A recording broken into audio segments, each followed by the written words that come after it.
Sorry, we're supposed to be doing thumbs up. Welcome to Good Buddy Comics presents Good Buddy Chat with the one and only returning guest, nine timer, Seth Traub. Welcome back to the show, Seth. 9 times. Oh yeah, that was part of the. It's part of the. I know. I couldn't help it. I could not help it. I was so excited to have Seth back. It's so good. Little tiny Seth here today. Thank you. Yeah, we're a little bit. We look a little different today. I was playing with the settings. I keep meaning to do this. So yeah, we're tiny. We're itty bitty living space today. So that's right. Yeah. Sorry. Yeah. So little. There we go. Welcome back to the 9th appearance. Good buddy, Seth. Yeah, Seth, and of course, we did this last year after MegaCon. We invited Seth back on so he could tell about MegaCon. But was that my first? That was my first. Was that your first appearance, man? You've racked up the numbers, and was it? Yeah, congratulations. But it was we had such a good time reliving. I don't go to MegaCon, but these two guys above me go to the show down in Orlando, and they brought pictures. They brought goodies. I think Seth even brought some stuff he's going to give away that he got from artists at the show down there. So art he wants to part with, but freely out of the kindness of his heart. So yeah, so we're going to talk about not just MegaCon, but also Seth was fortunate enough to head to Kansas City and visit Planet Comicon there. And was it the week after or 2 weeks after, Seth? I can't remember now. The next weekend. Yep. It was next weekend. That's crazy. Marathon man appearance out there. So yeah, we're going to get the full story from him and his which is why this episode is called Let's Talk About Seth. Baby. This was almost the new name of the channel and of the show. Yep. But unfortunately, the vote it got outvoted 2-0. I didn't put this back in, but this was all Dustin. When I saw this, I was like, I'm fine reusing this. Can we put a hat on this guy? Can we put a hat on this guy? Here we go. Let's Dude, unbelievable. Oh, hang on, wait. A call out for Dungeon Crawler Carl behind you there. There we go. DCC. Oh, nice. Represent Britain. Britain's listening to the audiobook. I'm on soft cover. 4. Chapter 4. Audio books for me only. Audio books. I like a thick hardcover. It's my. I bet you know. I don't know what that means. I don't know. I don't want to know what that means. You could get a lot of content out of a Seth-based show. Amen to that, Zach. But is it good content? Yeah. Hey, content's content. There's no such thing as bad content. Is there? Content. Yeah. The only way out is in. That's right. That's right. But welcome having Zach and Keith on. They put up a heck of a fight with each other in the March Madness Scotty Cover Bracket Challenge. I mean, that was the most points that anybody's ever received together in a round, and it was a very impressive. All those family sad photos that they were throwing around. So it was rage bait is good for clicks, exactly. But it was quite a contest, and now Keith is up against the man himself, Scotty Young. So, gosh, no hate. This is Ryan. But it created a civil war within the Scotty Young appreciation group that, we may never recover from. I'll have to rethink the challenge next year. But yeah, like he said, he's not faring too well against Scotty right now. But it's a tough one. Yeah, they're both tough. Such great. I mean, again, Scotty wins in the end, anyways. So. Yeah. Even if he actually doesn't win. Yeah, the Turtles won last year. But I will say this, whenever we did the Cody voting for cover of the year for 2025, the cover that Scotty picked, and he didn't know this, the cover that he picked, Seth's everywhere. He's in the comments too. What were we talking about when it goes? My goodness. The cover that Scotty picked was like everybody's top 3 in everybody's top 3 of covers for 2025. Like it was the most picked cover for anybody, so we were not talking about what it goes. I'm somewhere over here. So. Oh wait, hang on. Speaking of Lego, because I can show this off. I'm gonna blow myself up real quick. This is a random tangent because again, we don't. This is this is a chill show. So this is a Kickstarter I just received for what's called a stud desk. And what it is it's a table for building Lego sets. And it has a plate for you. You can store stuff underneath. It has an instruction booklet holder, and it has all these fancy little containers for Lego pieces and stuff. So I love building Lego sets. I always hate building them, though, because I have to lean over the table and hunch my back, and I don't have containers and stuff. So I just had that next to us. Oh, my goodness. My mom's in the chat. Nice. Yeah. Hello, Mother. I just sent her a link to the show so she can join us. Oh, no. Please don't. It was about this time last year, so I am a nerd. Yes, it's one of my favorite Kickstarters I backed. I was like, oh man, this is exactly what I need. I cannot wait to use this. So yeah, that's my tangent. So very nice. I like that. That's a nice set. Yeah. There's a feedback again. Oh no. Oh no. Dustin's got technical difficulties. He's got too many screens on at one time. Well, while he's out, we're not talking about Lego, but we're talking about logos, because I wanted to go a little bit over, like I did with our name, the thought process behind our Lego. My gosh, you got that in my head now. Of our logo. So this is me sketching. I sketch in Procreate on my iPad. So that's a digital painting program for those people that don't know. So it looks like this. I've got my pen and everything. So I just draw directly on it. And I just do all my sketching and stuff there. It's just easier. And then, I just kind of, I don't know, you can kind of see, I'm going to kind of blow it up just for a second. The thumb was always there. I had this idea of using the thumb. I bounced some ideas off of Brenton using the B within the knuckles. And then I did a lot of different hands because I knew the hand was going to be the specific part. Then kind of getting down there at the bottom, the GBC. Again, just trying to figure out how to make it work. I wanted it originally coming out of a comic book. And that's where I ended up was the GBC and the Good Buddy comics. Again, there for the technical terms, one is called a iconic mark. The top and the bottom is the word mark, meaning that's it typed out and everything. So this is where I ended up in Procreate. I didn't see a version there with only 4 fingers, Simpsons style. Or there was a few that I tried, like a simpler, more cartoon, because that was when I was trying to think about, like, oh, if I could get I was trying to think if I could get like a capitalized watching the best finger to use. Zach. Come on. I then take all of that and I bring it into a program called Inkscape where I vectorize it. So vector, there's pixel graphics and vector graphics. The pixels are, what you see on the screen. They're rasterized. It's, it doesn't blow up well if it's at a low resolution. So vector means it can be printed or scaled up at any size. It won't lose quality. So I went through and I changed up the hand.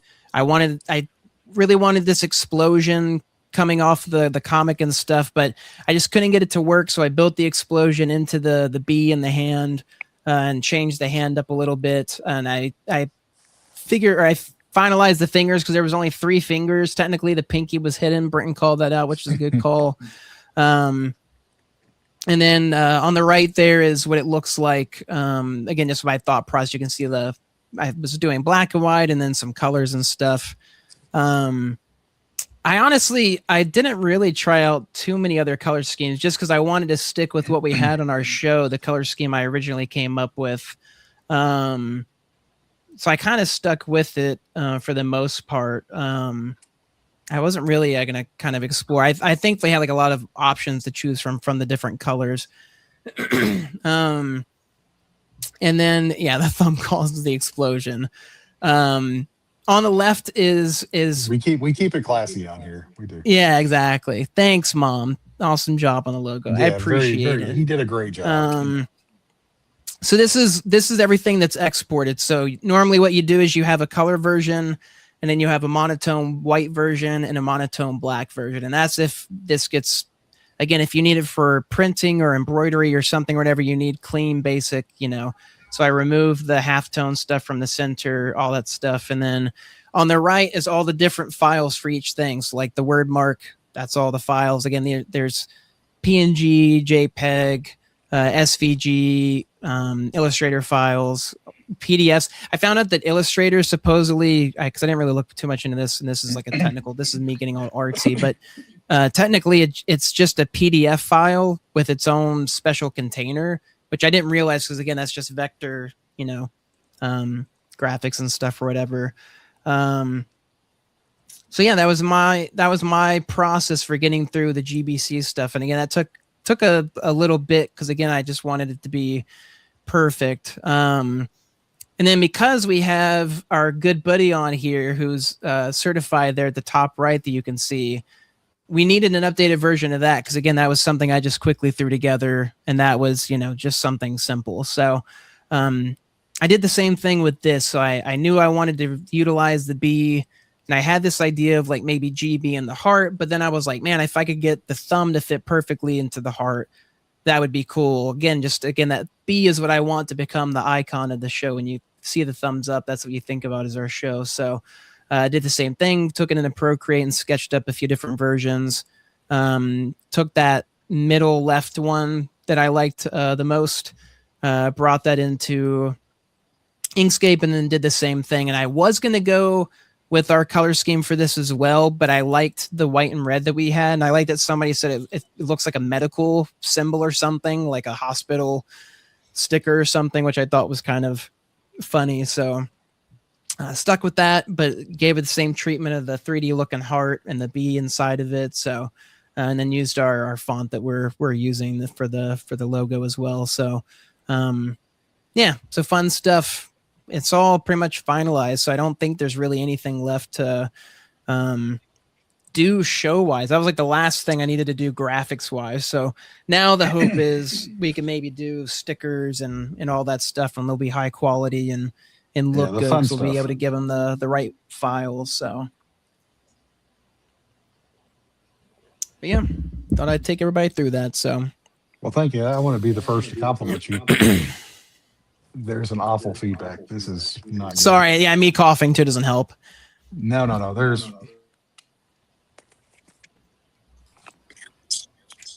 I don't hear it. I know it's always. I don't know what it is. This happens occasionally. Oh, there it is. All right. Can you hear me now? Yes. Are we good? Okay. I think so. I took my earbuds out. Yeah, there's a horrible feedback coming through on that. So hopefully this won't be too bad. But yeah, great job, Tyler. That was amazing. See all the updates that you kept sending. I kept going, that's perfect. And then you would do something to make it even better. So I know, because I showed it on the show, the GBC, and I was like, no, this isn't it. It's not, it's not perfect enough yet. So yeah. No, so I'm pretty pleased with what I got in the end. All you need to do is and then you'll be saved. Okay. We're very proud. We're very proud of our show. We're very proud of our logo, and we're also very proud of our guest, Mr. Seth Traub, who we're going to get into the con discussions with.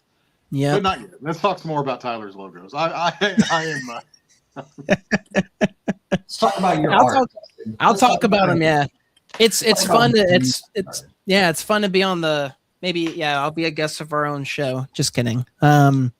No, it was fun to come up with. Like I said, it's funny because my dad at one point wanted me to be a graphic designer. And I was like, no. And then I'm like, man, let me make the logo for our show and everything. That sounds fun. So, but I just think branding is such an important, I mean, Scotty's all about it. It's been so interesting and fun to watch Scotty do his stuff because it's the same idea, of all the different versions he's gone through, and now it's Stupid Fresh Mess or Ink Pulp. Like I looked at all kinds of everybody else's Mateo, like people, what icons they use, the branding, all that kind of stuff. So it was interesting, to kind of compare and contrast. But I like ours. I like how colorful it is, and how like it's more again laid back and chill and fun, like our show is. So yep, that's what I think of when I think of me and you, Tyler. And Seth, we'll throw Seth in there too. We are laid back. We are chill. Except when he's trying to get in line for Finch. Yeah. then he's the blue dart. He's so quick. He's like no shame at all. No. So hey, that's how you got to do it. Yeah. All right, but that was OAX, and that was a fun con. But we've got two great cons to talk about that you all went to. A little local con that's just taken off called MEGACON, and then Planet Comicon, which is a little bit bigger than MEGACON. So yeah, but great guest list for both of them. How do you want to kick this off? Do you just want to go to the first slide and start? Yeah, I was gonna say, we went with MEGACON, and then we put Seth's stuff first, so Seth can kick us off here. So I'm not taking the blue pill first. You mean? No. Yeah, no, you get to stay on. So my mom's favorite. Yeah, logo. I want to make sure we got your mom's comment in about the logo. So is that her favorite? Yeah, no, her favorite color is purple. So Mom, remember I'm colorblind, so maybe this is purple. It could be purple. Yeah, I'm kidding. It's not.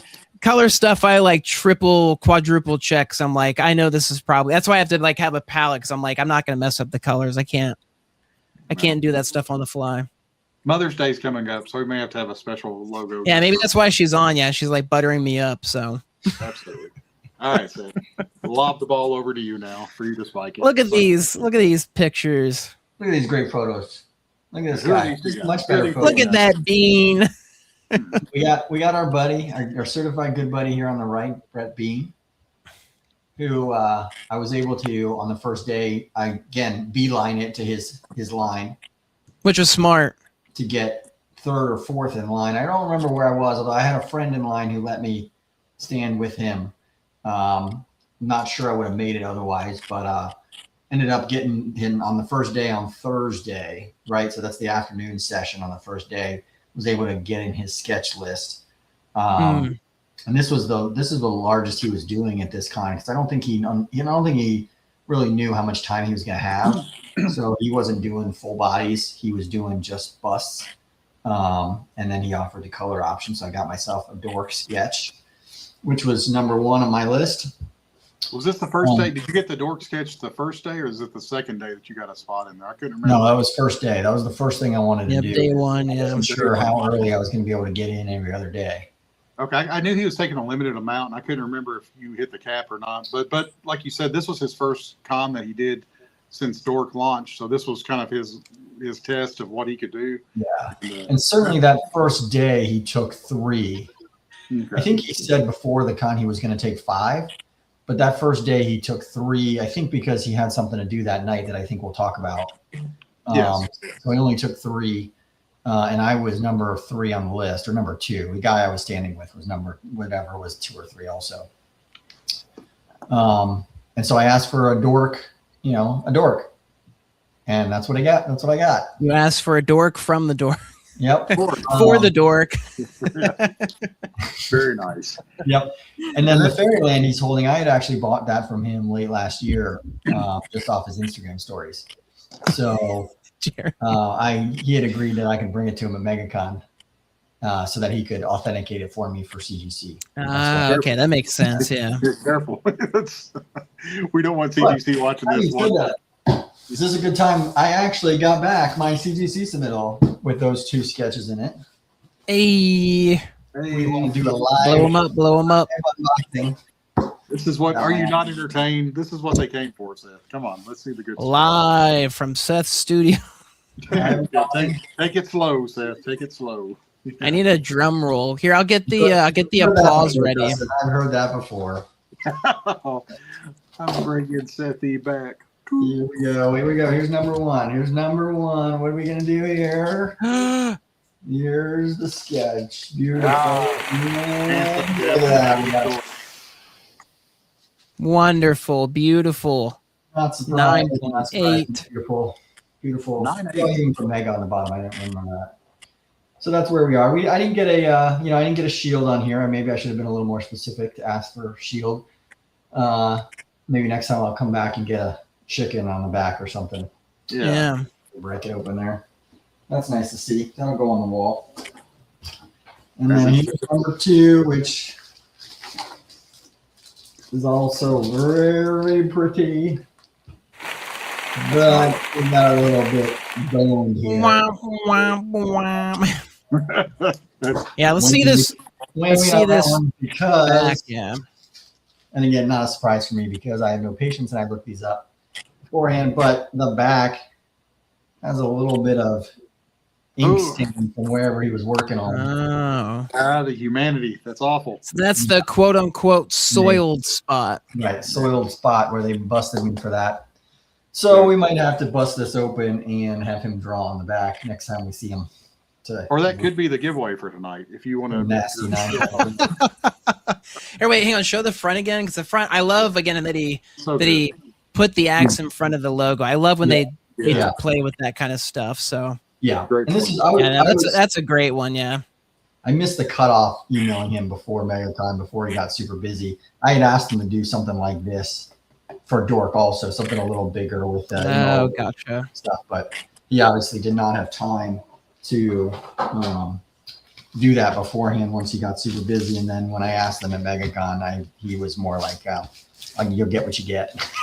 Yeah. yeah. I mean, as we'll see, but yeah, his line was just every single day was just massive, like night and day difference from last year, like stark contrast, 100%. And he went straight from MegaCon to C2E2, which was the same weekend as Planet Comicon too. So you all were seeing him like on the front end of a marathon that was about to happen. That's right. And like Chris, Chris was like at least told me, he was doing the commissions after the show because again he just didn't have time during the show to do anything. Like, so I'm sure. I can only imagine how exhausted he was, especially the another show.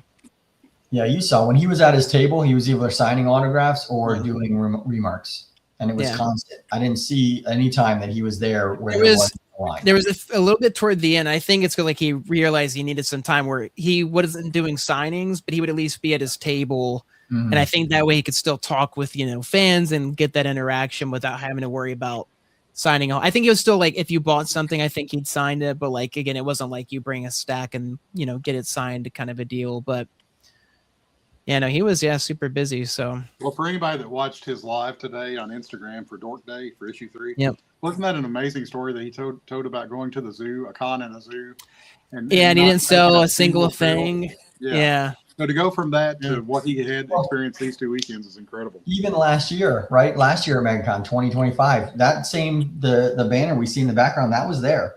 Yeah, with Dork on it. Well, I don't think it must have been a different banner because it didn't say Dork. Yeah, right? Because I even asked him. I think I haven't seen that before. What is that? And he sort of hinted at what it was, but didn't actually go into details.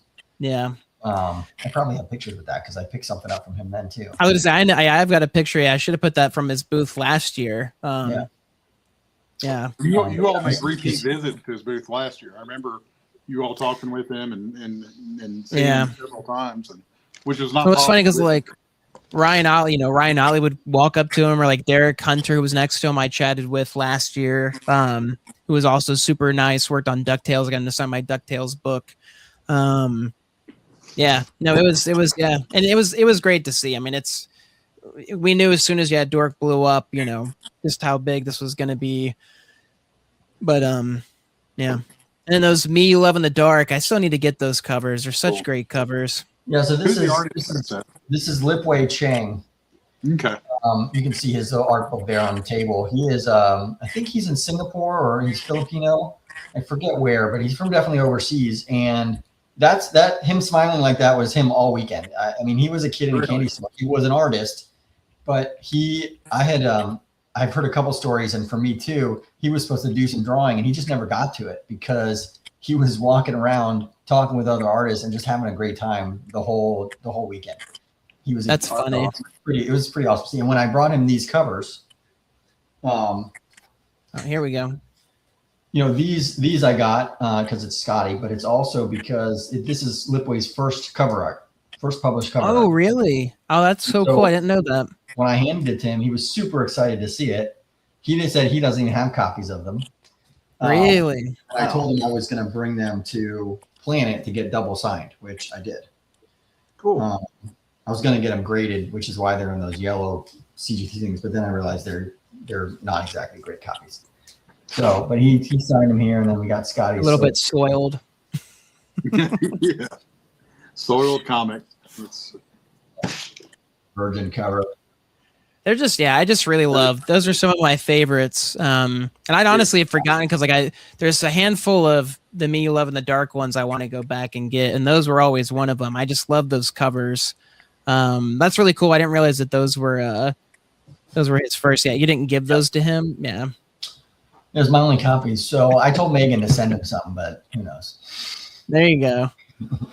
I had the same thing happen where like I got something signed by somebody at MegaCon like a previous year, and they were like, "Oh, I don't have this," and I was like, "I would give this to you if this wasn't my only one." I should have sent them a link about where to buy them. There you go. Yeah, I posted those on Instagram, and Megan and Stupid Fresh Mess reposted, and she said that there have been people communicating with them asking where they could get those. Oh, really? There was a link that she had said she was providing people where the trade dress was still available. I was gonna say I didn't. Yeah, these are still available. I need to grab those. I'll have to look it up again. Yeah. I bought those specifically to get double signed. Oh, sorry. I didn't realize I followed him on Instagram, and I think I got his name from you.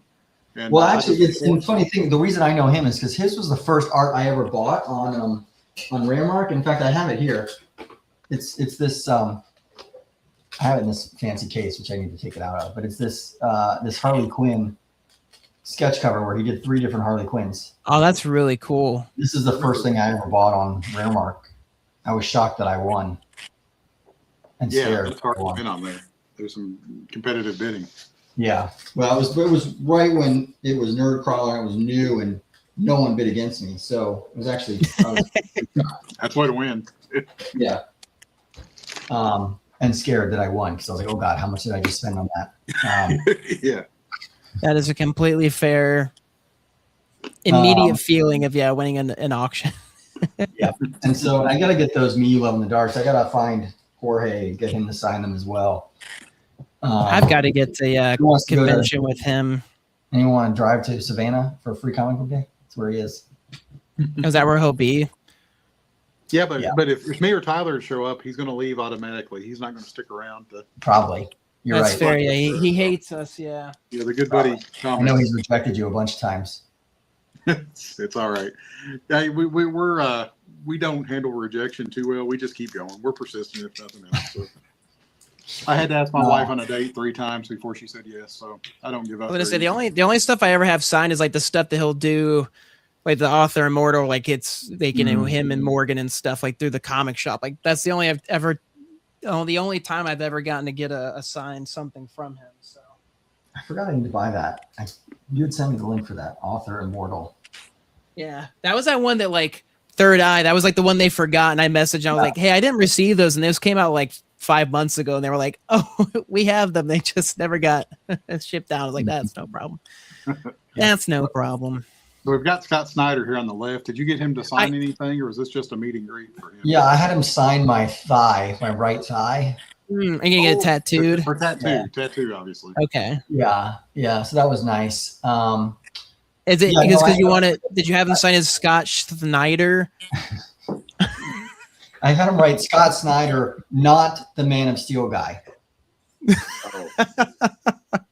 I also like too how professional, like the other ones, it's like very casual, like photo, and then it's like you're making a deal or something. Like he's holding your shoulder and you're like shaking his like a firm handshake. Like he just bought a car from Scott Snyder. It looks like. So. But yeah, I got a couple Batman books signed by him and a couple of the exclusives that were there, glow in the dark. I have him here, but I don't want to pull out. He seemed like a really chill guy, so he was, and he was nice, and he was talking with people if you wanted to ask him questions. He told us a little bit of behind the scenes stuff that he hadn't said on the panel like an hour earlier, which is cool about what's happening in a couple of the future issues. Which I won't pretty cool. Here. Sorry. Did you give us. Did he say about the Robins? Yeah, he told us that he said, "Have you seen Big Hero 6? That's what the Robins are going to look like." Oh, that's a cool way to explain them or describe them. Yeah, the boss logic. All right, Seth's out of here. We're kicking him out. So Scott Snyder will not be coming on the show either. Now, thanks. Right, that was the homage we saw earlier today with that from Boss Logic, right? Yeah. Boss That's true. Yeah, that's fair. Yeah. But no, he was a cool guy. And I mean, the line, I actually had waited in line. Didn't have anything else to do that afternoon. I waited in line with Joey, who's in the group. And then this other guy who was with us, this retailer. And the retailer ended up getting like 20 books signed, which was like the max. And Scott even gave him just remarked his Absolute Batman #1.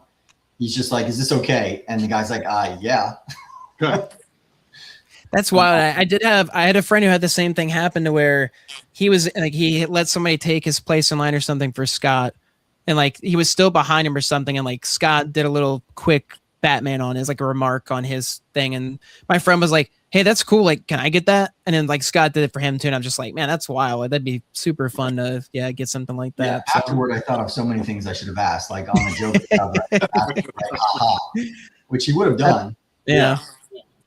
Well, it is one of those things where like I never really thought about that. Like I'm just like, oh, I'm gonna get them to sign it. But like, yeah, the Brian who I was with at the con, who works at the store for Coliseum, like that's all he does is get like personal stuff like that. And I'm like, man, why don't I ever think of like anything fun like that? Like, and I'm sure they probably enjoy it way more because they're like, oh, it's a personalized, it's not like something you're just gonna go throw up or whatever. It's like, oh, this is totally cool. I think if you ask them to put your name on it, they'll do a lot of different things. Yeah, they're more open. I think maybe it's because like that's changed. Like they were less open to that beforehand, but now that's a lot more open. I think because of that, like, oh, I'm fine, signing it for you. But yeah. And then on the right are our friends, soon to be certified good buddies, right? Chrissy Zulo and Christopher Uminga. It's pending. We've asked a few times, so but we're not pushy. We're like, hey. No. Totally fine. So yeah, the whole thing I said a few minutes ago about being, persevering and trying to get you're begging. It's not true. Yeah, I get it. You're begging. We take rejection and run with it. So yeah. But this is actually, that's her dork cover or their dork cover, right? Because Chrissy did the drawing and Chris did the coloring, and I had left that with them at OAX to get remarked. And they each did a remark. Oh, here, let me. I totally you just reminded me because I totally forgot that Chris did the colors. I only had Chrissy sign mine, and now I feel like a doofus for not having him sign it as well. That's why they're not coming on the show. Did you ask Chrissy to put her phone number on it too? Yeah. Thanks, Tyler. Thanks. Drop the ball. And then I stole Dustin's artwork, so. Yeah, I forgot about that. Chris did the headless unicorn, and then Chris. Those look great. Happy headless. Whatever markers they use look like they take well to like the paper. It doesn't look like it's too messed up or anything. Yeah, they had to take it home so that they could do it on the fancy remarks. And they just shipped it out then to you. Well, I picked it up. I dropped it off at OAX. OAX. That's what you said. Yeah, gotcha. I picked it up at Mega. You're right. Yeah. It worked out really well.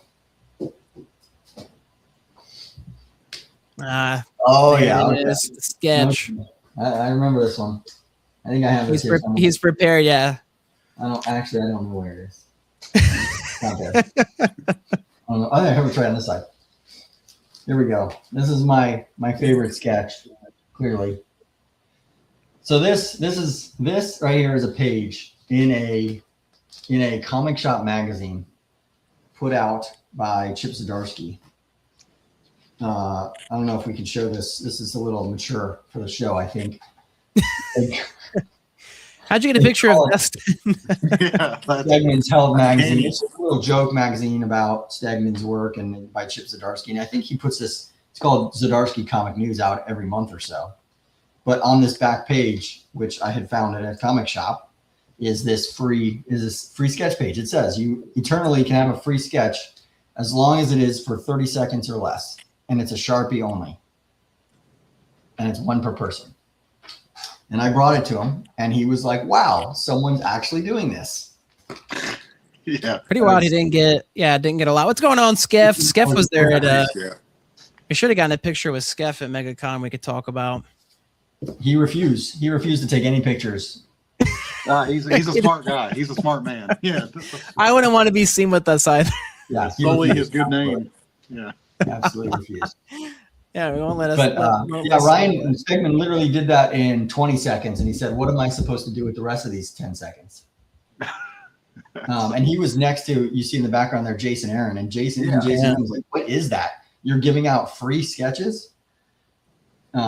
And he asked me what is he supposed to do? And I said, well, I'm guessing it's artist choice, but I'd love if you did chicken. And he's like, yes, absolutely, because no one's gonna sell that. That's such a fun idea. And like you said, it's funny that like a lot of people didn't bring them, or I guess less than he was expecting. But this was day one, right? I'm assuming, or no, day two. I think this is probably day 2 or 3. I don't remember which one. It's 2 or 3 because you're not having your dork shirt on. So right. And I'd already gotten a sketch from, I think it was Saturday.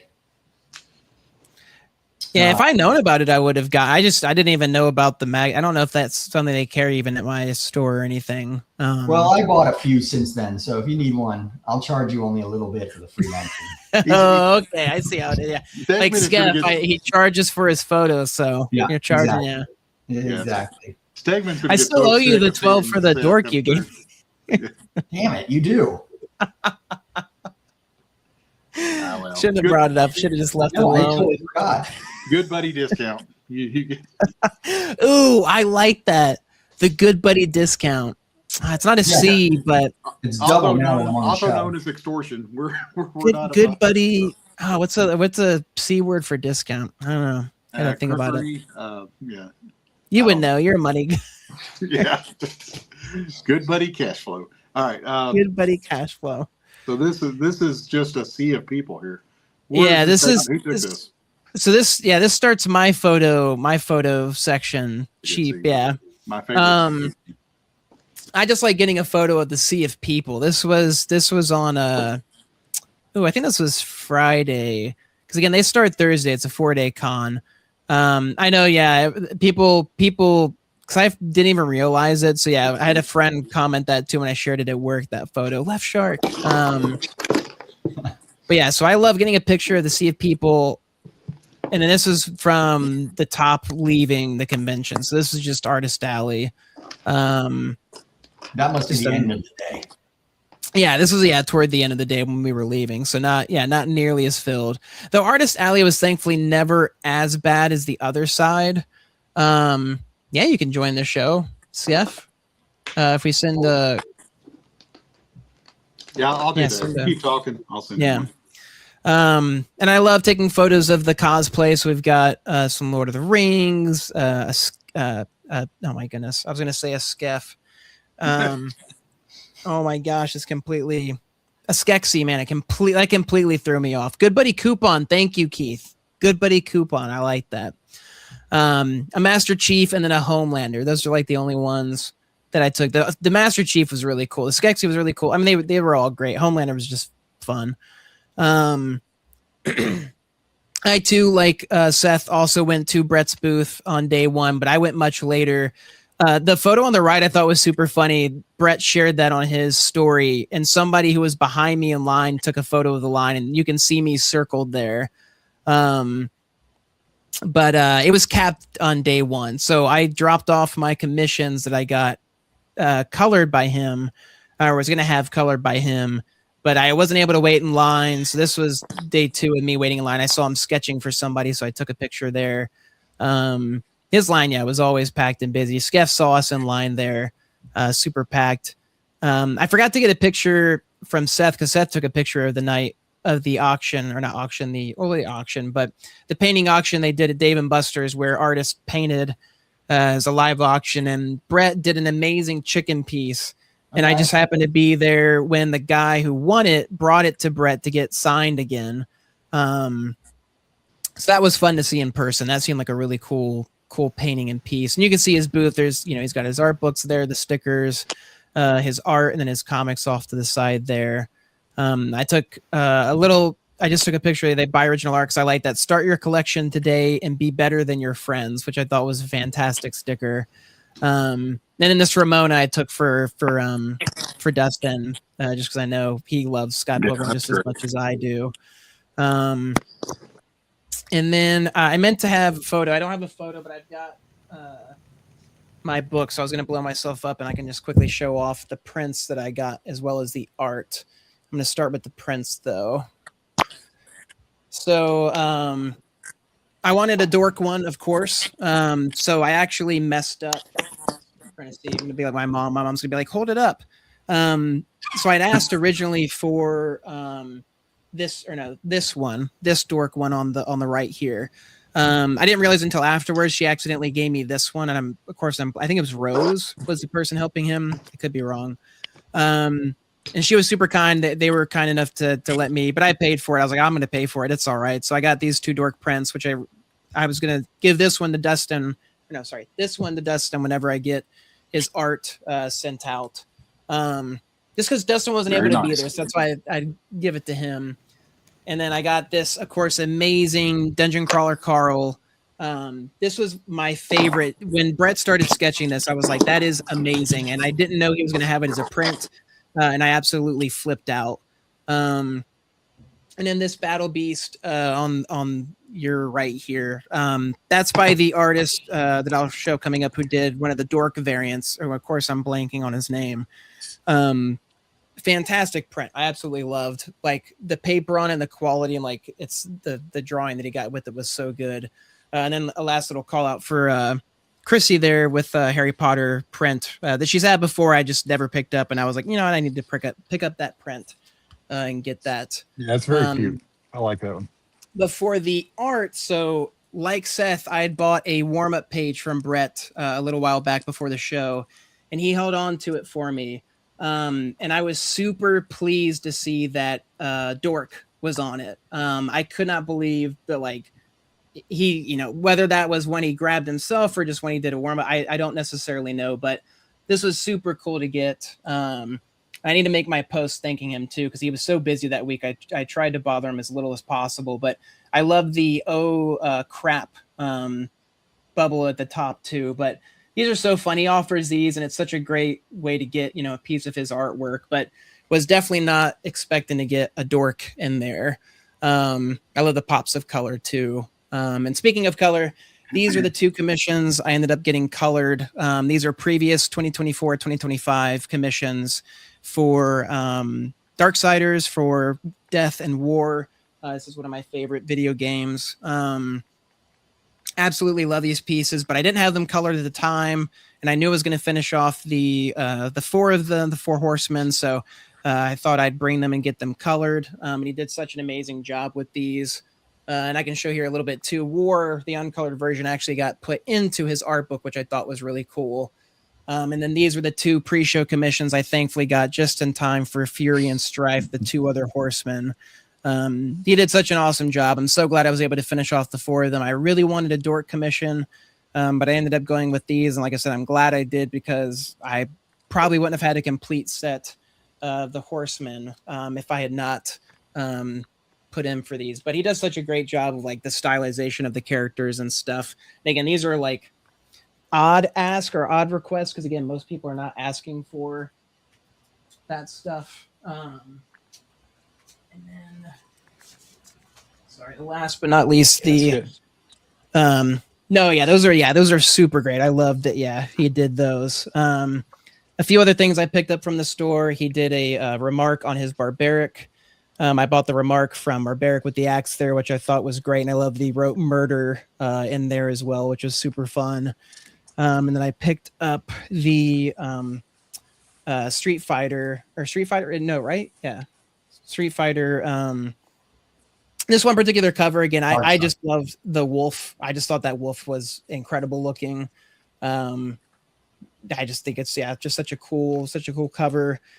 And then at the booth, I picked up, he had one left of his big rig, which this was the one cover I was not able to get. So I snagged this. He wasn't there, and she was like, oh, he won't be able to sign. And I was like, no, it's fine. I'll just buy it unsigned. That's totally cool. I just need the comic. I can get it signed at a later point.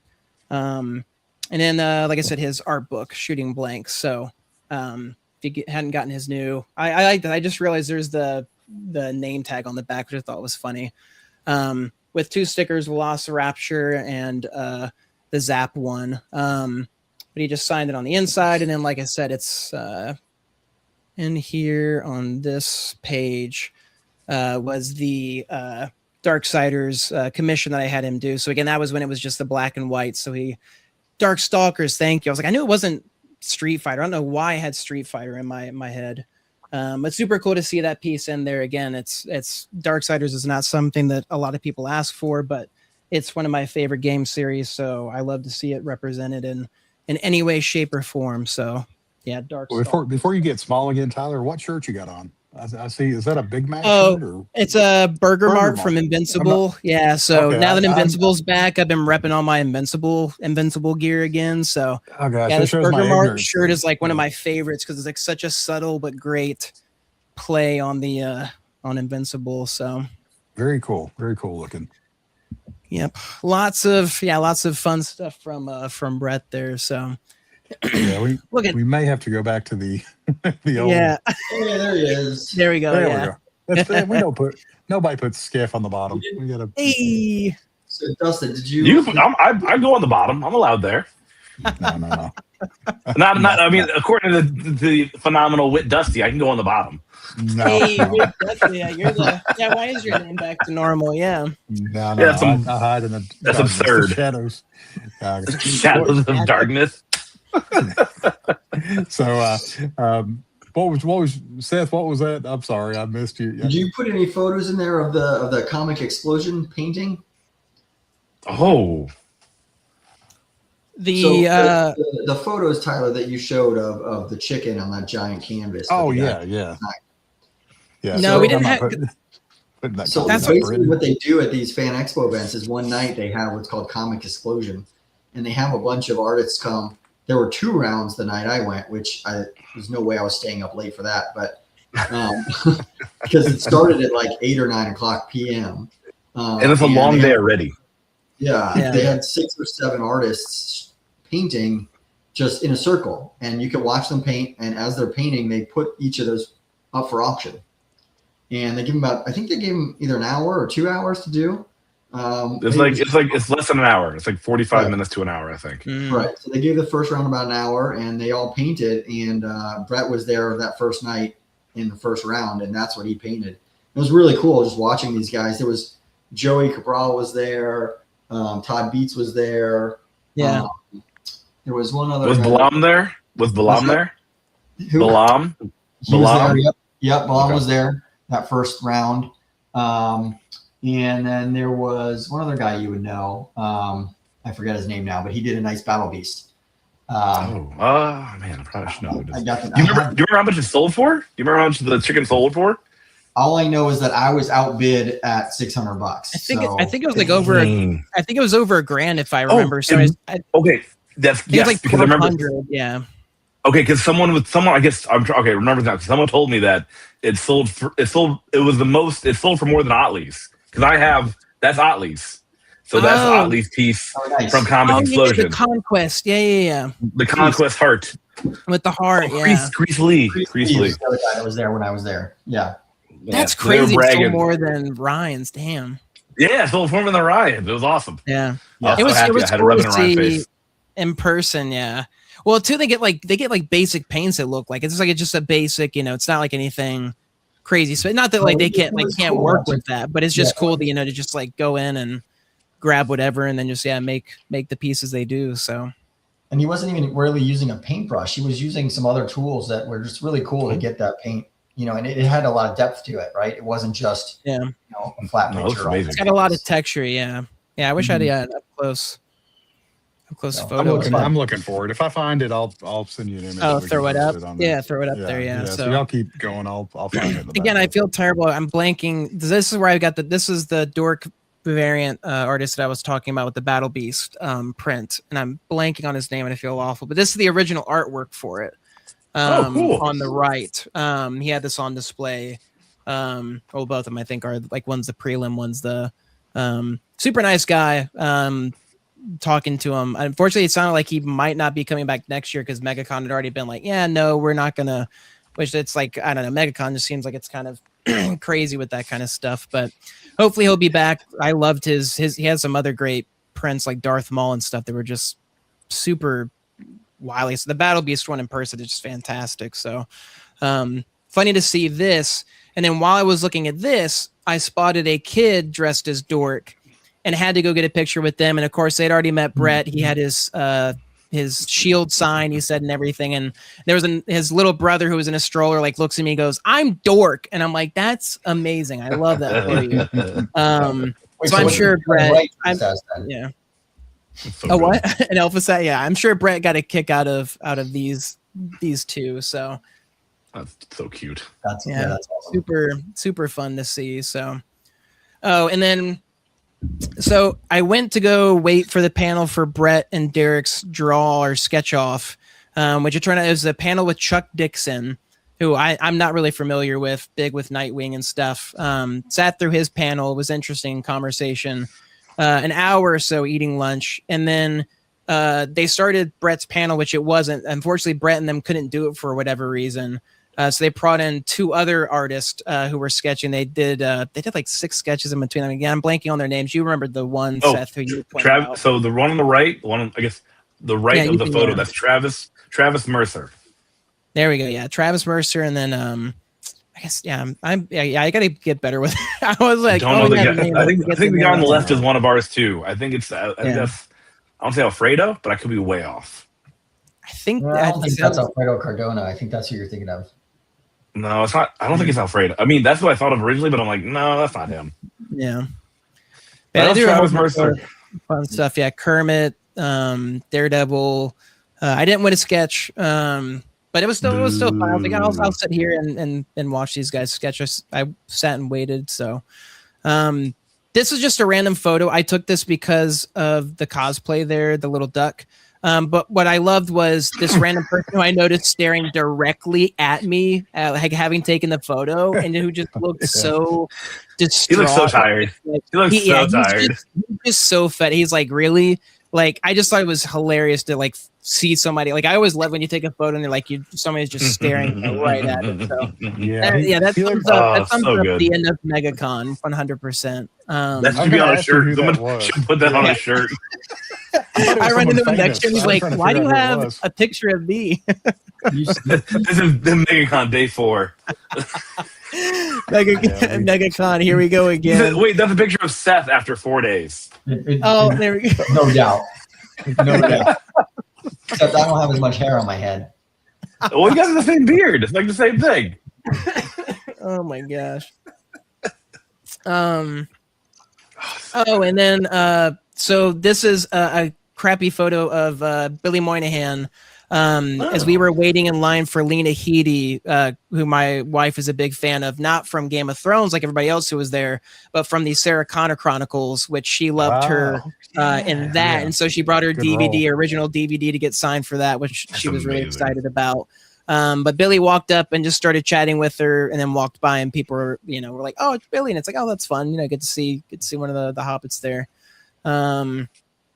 And then, of course, I'd be remiss if I didn't include some of the K-pop Demon Hunters merch that I, of course, took photos of. I limited myself. I only got the one little hanging derpy here. Oh, that's adorable.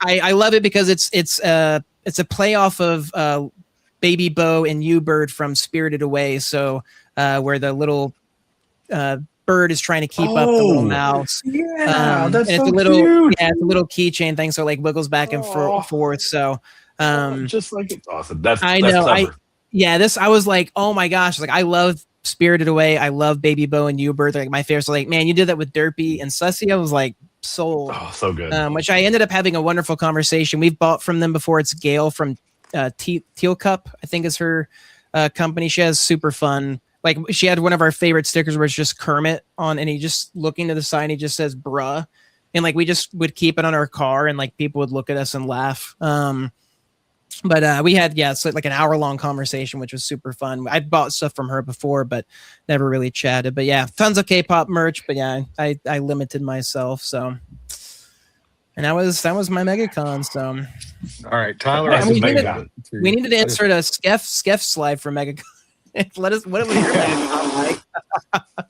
Death. I think we saw most of it on dead. Yeah, you did. Yeah, my MegaCon was this. This is my MegaCon right here.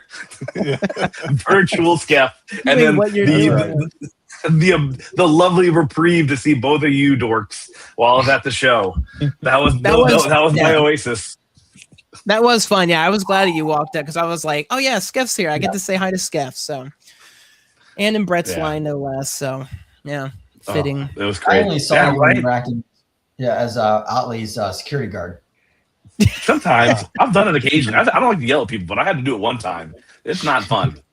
Yeah, it's not fun, especially when the ladies came up to me. They're like, "Skeff, this person won't move," and I'm like, oh, "My time to shine. This is what we train for. Let's do this." Yeah. Stay left, girlfriend. Skeff, before we get into Planet Comicon, because that next weekend was C2E2 as well, and Otley was there. He looked so lonely during the Whatnot show without you there with him. I felt really bad for him. I'm so happy. Okay, I got to be political about this. They did a great job. Thumbs up.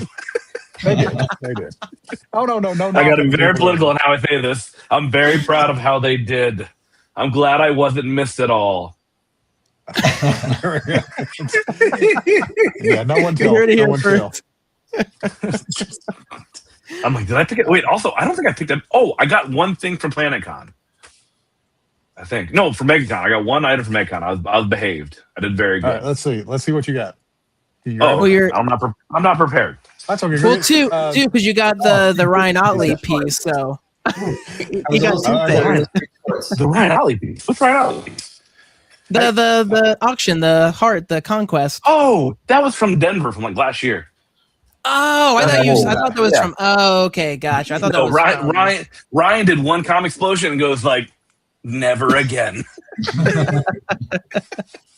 Ryan did one. That's understandable. Yeah, it was so funny. I laughed so hard. I was like, "Are you doing this again?" He's like, "No." And I'm like, "Okay, I'm glad I won." It seemed funny too because it seemed like from the photos Seth sent that Brett was like in his element. He's like, "Oh gosh, this is all I wanted to do was like."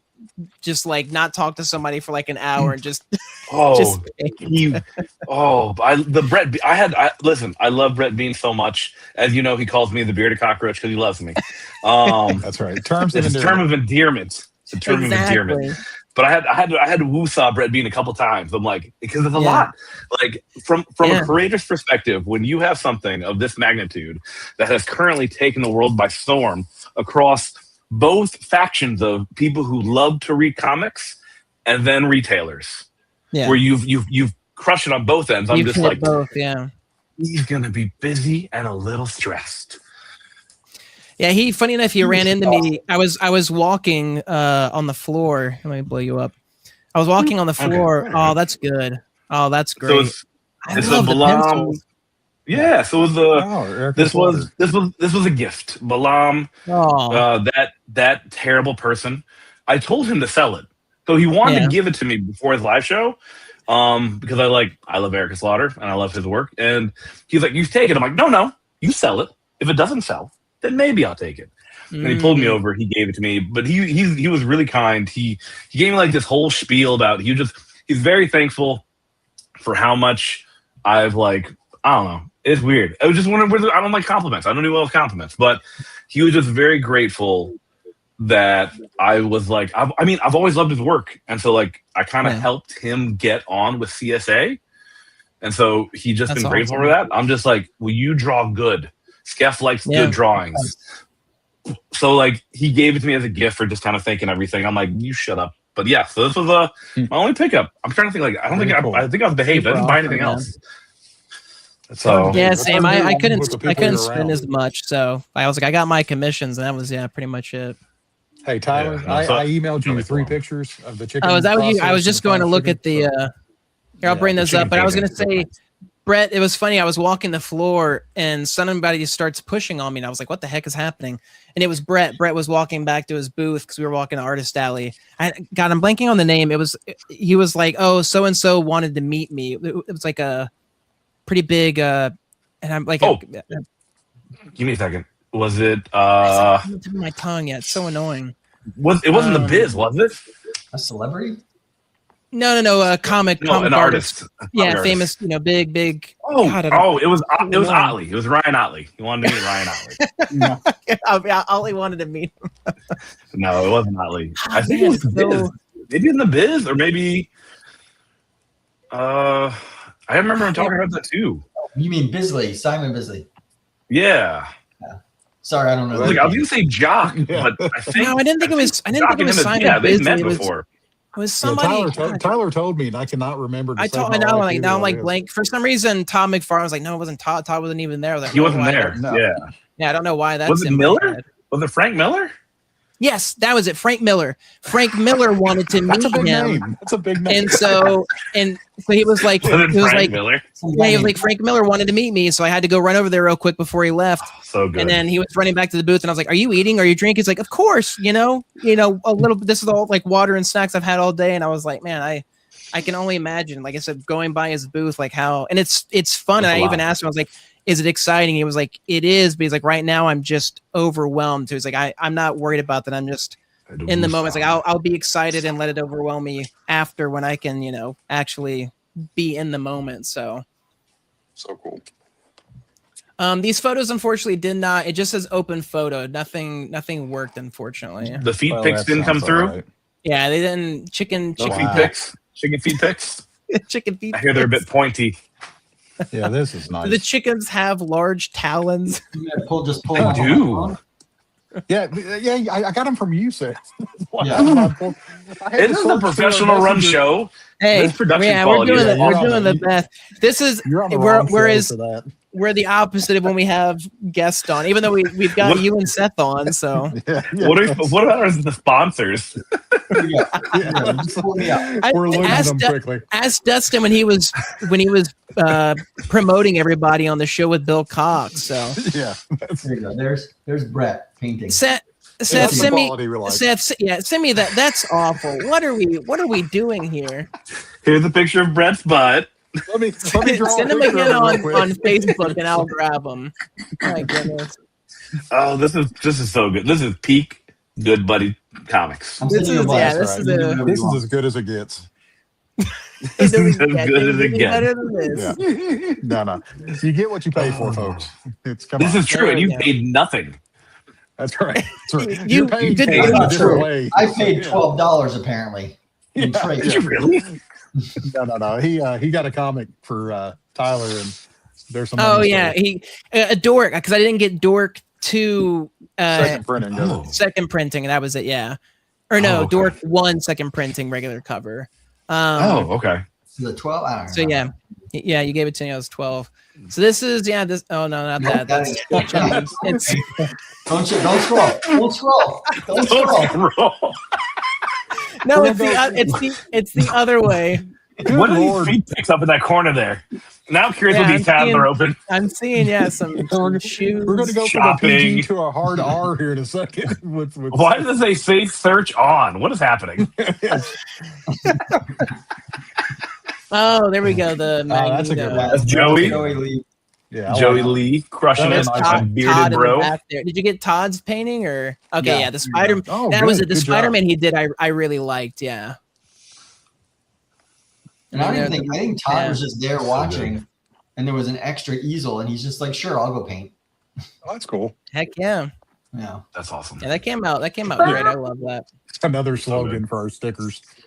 Yeah, Good Buddy Comics is as good as it gets. That's right. I mean, he's not wrong. Good Buddy Comics. No returns. Yeah, you're out of line, but you're not wrong. What are we slide 3? I mean, that's why Oh, it says approved by nobody's authority on the first slide. So Oh, I know. That's so again, good. we're not doing this, Oh, man. because anybody told us So we good. can. Yeah. Man, All right. so So good. that's maybe Planet Comicon will be the better. We'll up the game for it. So. Oh, hey, let's say speaking of sketch, We do have a slide. This is like we the guy from prepared your and picture from- everything. This is like the guy from your picture at MegaCon. He looks has the same expression on his face. It's like, why are you He's signing really this? sorry. Like, just give it to me. Just give me the signed comic. So good. Are those mimosas? It's got to be mimosa. Oh, man, I'm crying. Oh, MegaCon and the PlanetCon. Oh, Lord. So good. I can't imagine. Yeah, the back to back. Oh, But obviously, the person on the left side, we'll go ahead and give Mike Becker his credit. He was I the guess we first can in give him a line. call out. Yeah. Good buddy Mike Becker, first in line, got books signed, even though he hangs out at the headquarters all the time. But I appreciate that, and I respect that he's like, I keep my business and my pleasure separate. And comics, I enjoy getting comics signed. So he's got a lot of integrity. I like that. He was. I can attest. He was first in line because I was there every morning to make sure who was first in line. I would say, oh my gosh, yeah. They need like a sticker for like a special sticker for whoever's because then it would just make that would make everything worse. Never mind. We have a special end of line sign. That's in the end of line sign. They get that. I know what it looks like. I was gonna say because no, it's on one of these slides. We'll get to it. We'll get there. We'll get there. When we see Seth's sad video. Look at that. He's so handsome. He's so handsome. He looks so happy. Mel? Yeah, Mel is a very handsome. Mel is a very handsome guy. You're covering your Lobo shirt too, because I like that. Oh, you are. Yeah. Supergirl and Lobo. That's really nice. Yeah. Brilliant. I planned that. Just so good. Well done. Yeah. Good buddy Mel there. I'm excited to meet him at Heroes. He seems like a great guy. 10 out of 10. Recommend. Yeah. 2 thumbs up. Beard approved. We talked to Chris about he's talking about him and Mel possibly coming to the Thursday night hangout at B-Dubs too. So it's very exciting. They know it's terrible, right? They know it's a that's part show, of the right? charm. That's part of the charm. I don't think that's part of the charm, Dustin. I think that's just sad. It makes the company better. Dustin's really for staying, and I'm like, we've got to move the location. We can't. Yeah, we should do a vote. We should do a public vote of moving it somewhere else. Oh, et tu, Brute. This is where we. Hey, tu, Brute. Yeah. Hey, to be fair, we rebranded the show now, so Scotty, we can't meet where Scotty Talk met. We're Good Buddy now, so we're different. Correct. We gotta. We stepped up. We gotta treat him like a good buddy, So we would never treat a good buddy to beat up. But like as late, as early in the morning as possible. Yeah, Denny's All-Star Special. Here we come. So we're good. Denny's, I'm just getting hungry. Great plan, baby. I don't know. I went to a pretty nice place with the Art Germ crew, so there's a lot to live. I'm about to say, that's showing it too. Look at this man! Look at this dude crushing it all weekend. Is that just a bag of peanuts, Dustin? Yeah, I haven't ate supper, so I've been munching on peanuts. My mom eats. You just have a bag of nuts. I'm just taking a massive bag of nuts. Yeah, Dustin's bag of massive nuts. All right, so let's talk about Planet Comicon. On the floor while you're eating. Didn't eat dinner, but has just a bag of he still has to crack them open. Yeah, you still have to crack and do all the work. He's putting them on the floor. He's just on the floor. Oh my! He's gonna have his son come down later and sweep the floor. Man.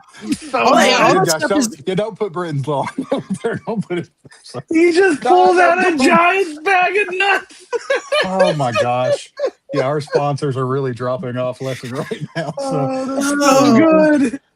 Oh, you just have a giant Ziploc bag of nuts. You just held it up and didn't say a single word. Like you just were like this is normal for everyone. This is my snack. I've got my bag of juice over here. My bag of, bag of juice. You got your boxed wine on the other side. Purple or red? Yeah. Purple drink is all I drink. Oh, it's a purple drink. I want this can't be the first time you've done this, which then makes me wonder how much nut dust is in your Scotty painting behind you. Sawdust and nut dust. Now, this is the first time nut dust on the show. Oh man, we can't get upgraded. We're hitting all the buzzwords tonight here. So this is so good. It was just so casual. Oh man. I mean, doesn't everybody? God, I wish I had a bag right here. Yeah, that's the thumbnail for the show. I hope you know. So I wish it just had an egg. Just an egg. I'm gonna eat this egg. Just crack it open. I'll bring my hard-boiled eggs next week to the show. Peel them live. Pickled eggs live. So yeah. Sorry, Seth. Sorry. Oh man, this is the big Art Germ moment, and we're talking about a bag of peanuts. Well, not yet. We're building up still. We're building up, so we haven't taken too much. Yeah. All right. Let's move on. That's good. Things got nutty there. Yeah. I love it. Yeah, dad puns are my thing. Tyler knows that. So Seth, who are these two gentlemen here with us? For anybody that's not aware, I'm familiar with their banners behind us, so that we would know. Yeah, smart call, smart move. I like that. So the gentleman on the left with the delirium sketch is Ijikuri. And the gentleman on the right is Kendrick Lim, also known as Kunka. So I was going to say his name is slightly cut off, so. Yeah, that's very these two guys are part of the Art Germ crew, and they are all wonderful, wonderful people. I mean, their artwork too just is You've got a knack for like finding all of the overseas artists for sure. Like people I'm just not as much aware of. So yeah, it's so cool to see all this artworrt. Well, these guys in Art Germ too do all the nice pinup covers too, and they're cranking them out. Yeah. All the time. Especially Dirt too. So these guys were great, and these guys were great to talk to. They chat me up every time I went by their table, and by the second, third day they recognized me. So they were just there. You go. He's worming his way in.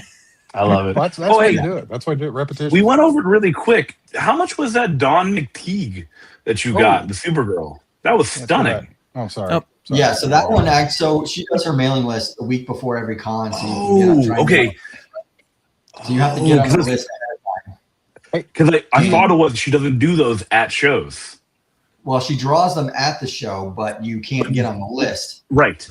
At the show. It has to be okay. Correct. I was like, how do you get that? That's yeah. So, you have all this art that you can show up close. I mean, is it nearby? Which one? Just all the art. Any and all. I have some of them, not all of them. I brought the hair Cyclops. No, how much was the Supergirl? So Supergirl, I think, was $500. She just raised the prices too, which Oh, boo! Did one of these for me at Tampa last year of Delirium, and it was only $100. And it was I remember those prices. Right? Yeah, she did. That's what she did on the shows. A little quick head sketch, or not quick, but right. And they kept getting more and more detailed, and so then she started to have to charge more, which is great because she always does the females, and I was like, hey, can you do this Age of Apocalypse Cyclops? She'd actually emailed me beforehand. I was like, hey, I don't think I can do Cyclops. I don't know how it's going to work with a half face. I said, well, I wanted to challenge you because he's got long hair, and she goes, he does. So whatever. Somebody really goes like, that sounds like a you problem. I paid you. Figure it out. Right. So whatever she was searching for the example, she didn't come up with the Age of Apocalypse Cyclops because I said, you could open the book. And she said, no, I can read. Reading? No. Artists don't read. I work a lot of them. I'm not doing that. Not doing that. Yeah. So that was Ryan's wife was mad at you, Seth, because apparently she missed the cutoff for Dawn by about 1 minute. So sorry about that. Yeah, no, you have to get sorry on about your luck. And I had emailed her after I got on for MEGACON. I was like, hey, I don't want to, overstep, but I'm going to be at Planet 2. Do you mind if I try and get on again? And she said, no, that's no problem. And she had actually not finished Supergirl before the end of MEGACON. So she did it in the week between. She finished it and brought it with her, and I picked it up at Planet. And the funny thing is, she was on the same flight that I had from Tampa to. Oh, that's funny. She's like, stop stalking me. Hey, I recognize you, Seth, right? I was like, we're best friends now. Thank you. Yeah. Seth like hands her like, hey, here's the comic. Read it while you're on the flight. Is this seat open? Is this seat open? It's not. Go back. Keep going. It's so good. But yeah, so Dawn was number 2 on my list to get at both of those places. So and she had a birthday. She had a birthday during Planet 2, didn't she? I don't know, Dustin. Jeez, you think I'm stalking her? We thought you were. We thought you did all your homework. Yeah, you're on her flight. Yeah, she did a post about it and everything. Right? There was like a big post. Like I think. Let me look. If I had known what her favorite snack was, I would have brought it because I brought Mel plenty of snacks. Yeah, she turned 50. We did appreciate that. That's good repping the Good Buddy, the Scotty Young group. And when I say I brought them, I actually forgot. I made Zach go buy them and bring them. yeah. No, that's not good repping. That's horrible. Never mind. We take it. I was the one who gave it to him, so it worked out. No, but like I said, Dawn's birthday. She had a 57th birthday at Planet, and they put a print in front of her and everything. So nice. I didn't know that. She's not 57. There's no way. No way. Yeah, that's like what the flyer says. There's no way. It says 57YO, unless I'm reading it incorrectly. So where does it say that? Dustin, how old are you? Okay, never mind. I'm 44. Okay, somebody put it up as a joke. She put, for the record, I'm not 57. I turned 48. Okay, I was like, there's no way. Okay. I was, What the print on her genes, post says 57. I thought, holy cow, whatever she does, we all need to start doing because I was gonna say. incredible. So 48. So it's a bag of pistachios, not. that's right. That's what it is. Yeah, there we go. So with a bag of almond milk instead of juice. There we go. In the pistachios? It's just that like a pistachio cereal? Yeah, nut mixture. All right, but this is the big moment. This was such a whenever Seth sent this to us. Yeah, this is awesome. We have the Artserm Insiders group on Facebook that if you can be a member of, and just people who got the opportunity to go have some barbecue with these guys. And we got 2 long tables. I'd say there was probably a good 30 people there. Wow. And I was lucky enough to get at the table with just a couple of people down from Artserm, and his wife Madeline, who are just amazing people. They're awesome. Amazing people. The whole I think group we got that picture up too. I'm gonna say it's the next one. I like how even this small, you can still see you in the back there. I'll blow it up. Yeah, you see the light shining off my head. Yeah. And 2 people over from you is Artserm at the table there. And the person right in front of you is Artserm. I like their meet, quote, and greet. That's great. That's great. Yeah. And you not only that, but what on the right, you happen to win a drawing too at the panel, correct? Yeah, so that whole front row is me and Zach and his family and his and we knew, so I knew that in these panels they gave away stuff and they play these games where they call out something that you need to have, and you can, if you have it, you run up to the stage as fast as possible. So I knew that was going to happen, and so I made sure to get in the front row so that if I did have something, I could be right there. Yeah, that's really cool. We're fine. And then I ended up winning something there, which was fun. And who did you get? Do you have that handy? The winning sketch? Yeah. Which artist from which Artserm Collectibles artist? I was like the 3rd person to win, and so I got the 3rd choice. And so they were doing magic, and they did a bunch of other requests. And the guy who beat me, so the prompt that I had to win was, "Do you have a blue pen?" And I had a blue pen, and I ran up there, and I think I was 3rd, I guess. So I don't know what that was. So random. That's great. That's so good. But so supposedly I was 3rd. I think I was 2nd. But the first girl who got first, she picked something random. I don't know what it was. She just liked the character. And then the guy who supposedly beat me out picked the Artserm Magic, which I totally would have picked. My second favorite anyway is Angie Curry. I got a Magic. Quick. These call these quick sketches. I know, quick sketches. That's awesome. So that was cool. And this is A4, so it's a pretty big, pretty decent size. Yeah, we're Magic twins. Oh, right. The first girl picked the Godzilla from Derek Chu, which was awesome. Good choice. And the guy you see in the middle on the picture right there on the right. So what they did is whoever had asked the question that indicated they were sort of aspiring artists, Corey, the guy in charge of Artserm Collectibles, just brought him on stage and had him draw with the whole Artserm team. Wow. Which was really cool. And it ended up being pretty good. I was a little scared that the guy's art was going to be bad. He gets up there, Seth's like, "Boo, you suck." I totally would. That sounds like a Seth move. And then, he also, as part of the panel, they were just looking for prompts, and, people gave them normal stuff. And someone said something, I forget, someone said a dude, and Artserm's like, "I don't draw dudes." True.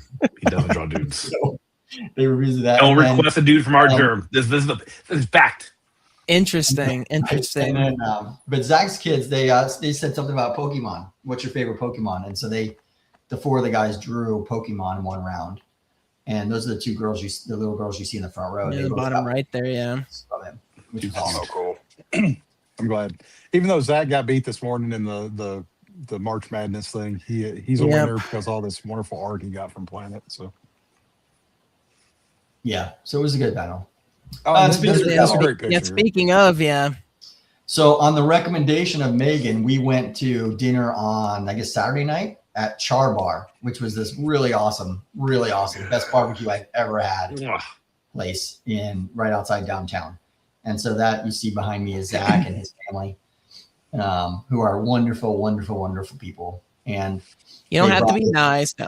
They brought Zach's internet non-serial killer friend with them everywhere on Friday and Saturday. Yes. Skett's everywhere. He's a man of the people. Like Seth, yeah. But what's funny, as we were leaving, we actually saw Scotty. We knew I knew Megan said he was going to be there, but he was there with Megan and with a bunch of other people, a bunch of artists. Were you there? Oh, nice. See, if I had seen you, I said we saw, and we're like, we're not going to go in there and bother them. If I had seen you, I would have totally gone in and bothered you. Yeah, I was the only person that like if you play that game, like one of these things is not like the other. It's this one. This one.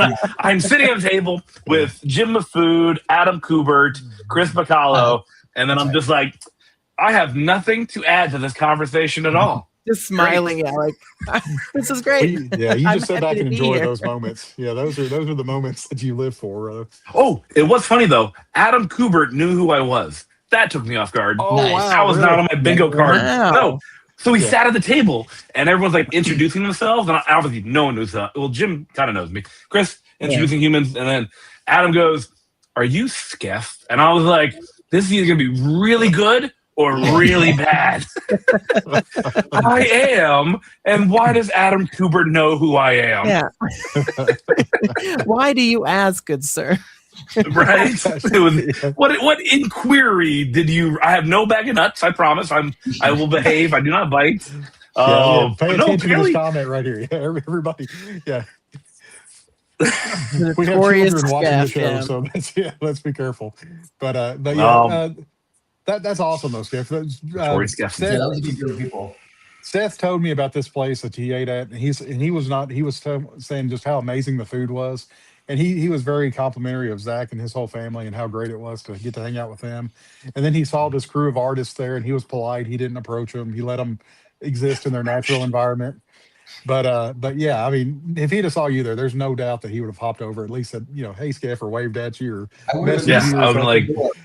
What would have been great? What would have been great is if Seth would have messaged Skeff, and he would have saw Skeff look at his phone and then put the phone back in his pocket. Do not disturb. Location services off. It's like raining and Seth's just outside, like looking in. He just through the tears and the rain pouring down his face. No, it was a good dinner. It just the Adam Cooper thing was not on my bingo card. I was like, it's not on my bingo card of this year. Odd.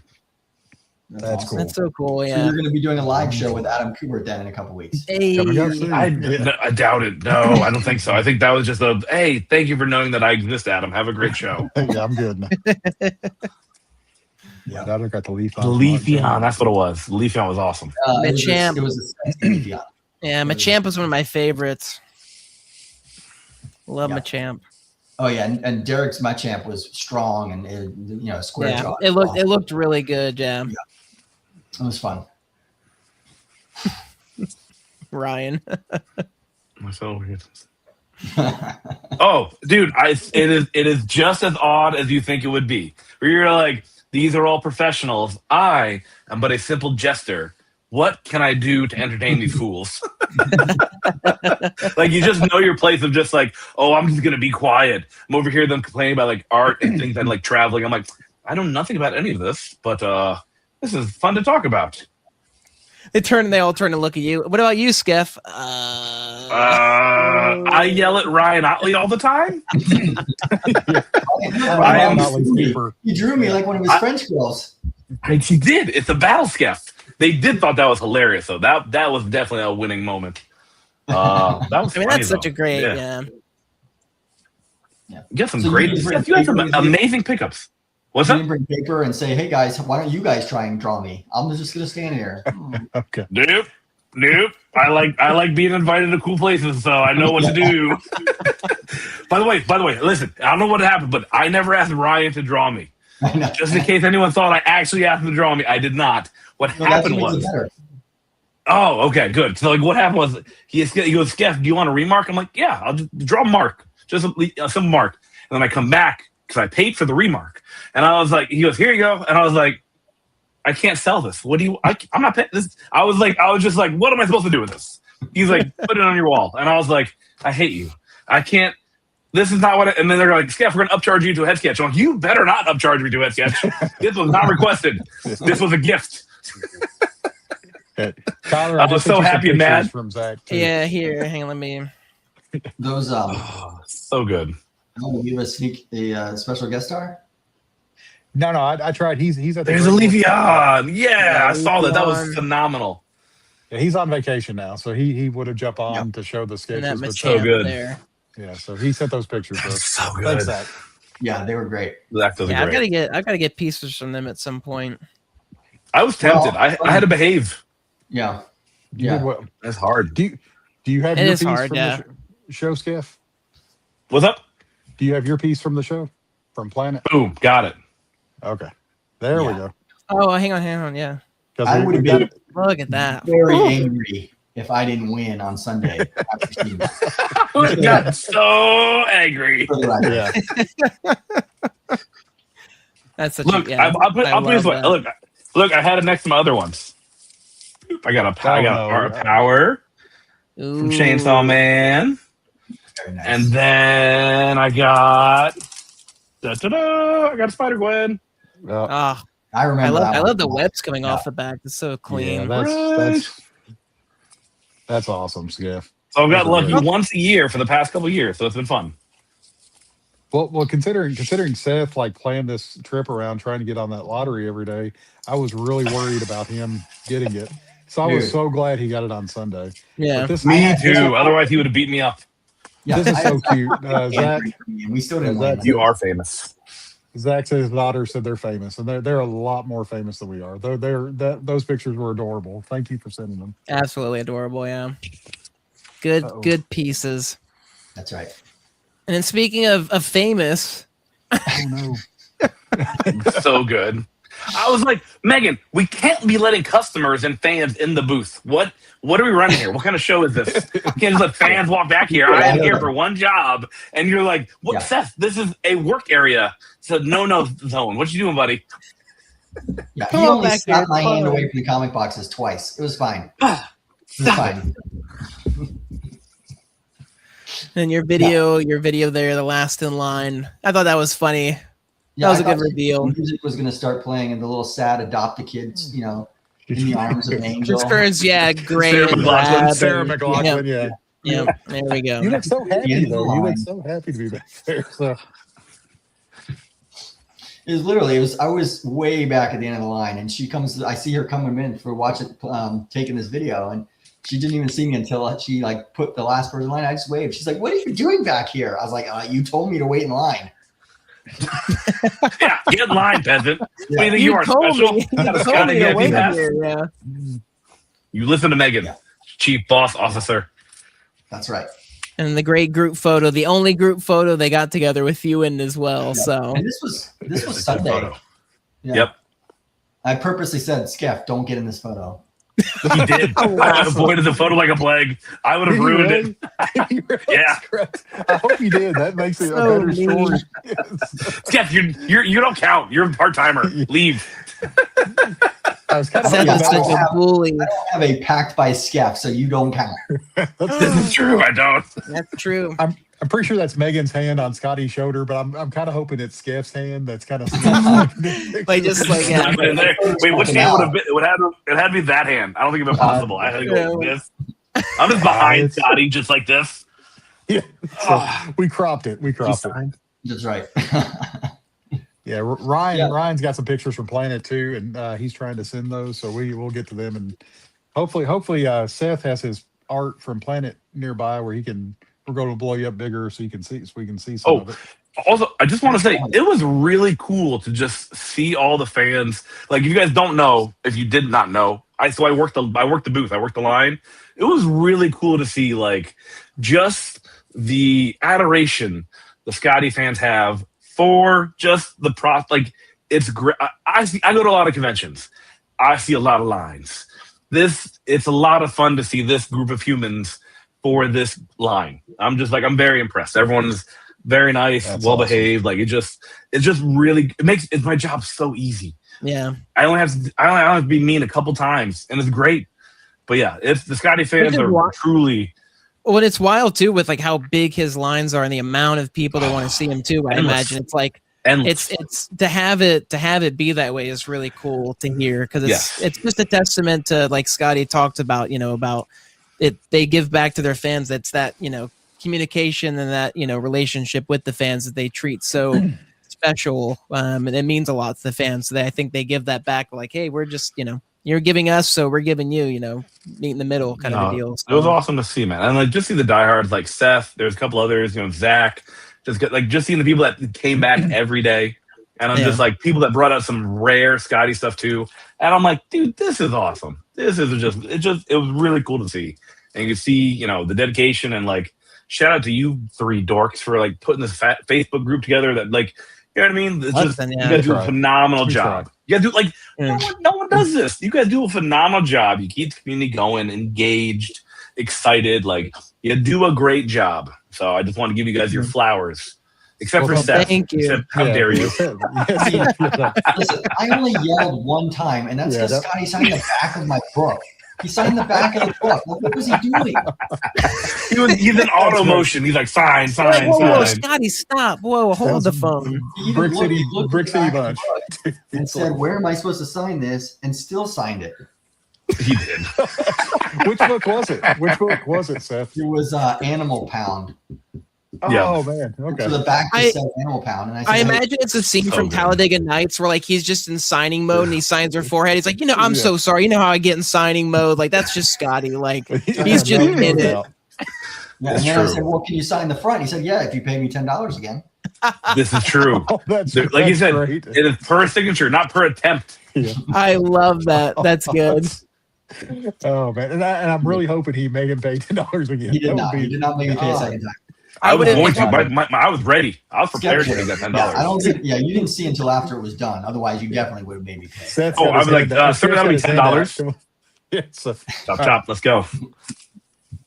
Thank you, Ryan. Yeah, guys, and I just want to say, guys like Tyler and Seth and Ryan and Zach and Mike Becker, all the guys that we've seen on here, and even Josh Lancaster. I know he usually brings some rare books to Planet. There's all these people that show up, and we get to, like, for us that don't get to go to MEGACon or don't get to go to Planet, I'm so thankful that we have a community like we do that shares as much as they do. Yeah. Because that's why I had so much trouble finding the Brett chicken pictures, because Seth was messaging us so much and Tyler was messaging so much for MEGACon that it felt like I was at the shows, even though I wasn't. So I love this community. They're a great group of guys and girls. It's what makes Scotty one of my favorite artists is just the community he's built up, because it's hard to find, and it's a lot of work, and that's why I think it's hard to find, because it's just difficult to do. It's difficult to make that environment like it is in the upkeep. Posting on Substack or posting on Instagram or whatever it is, like they're always so engaged, and that's that's only a small part of his day-to-day work with actually making the books and stuff that we're wanting him to do and everything. So, and obviously Megan has helped out a great deal with that, and John, and making the team, surrounding himself. He's so good at that, surrounding himself with the people who will only elevate the people involved, not just him. Not all of them. Maybe I don't. Yeah. I kind of break it down a bit. I'm like that stray dog that you found. You're like, he seems like adorable until he bites. Yeah. Come on, it's. I was gonna say weighted average. Yeah, I was gonna say you were giving us our flowers, but really it's like 90% or 95% Dustin, 2.5% me, 2.5% Seth. Like it's that same deal where it's like you haven't seen the things I would like to do in the group. It would be, I'm ready. We were scared. We were scared giving Seth admin power. Like he asked questions. He's like, "Can I do this?" And we're like, No, you can't do that. Just one time. Just one time. Skip out the group. It'll feel good. Let's just do it and get it over with. So it'll feel good. He's Jafar. He's seeking that ultimate power. Yeah.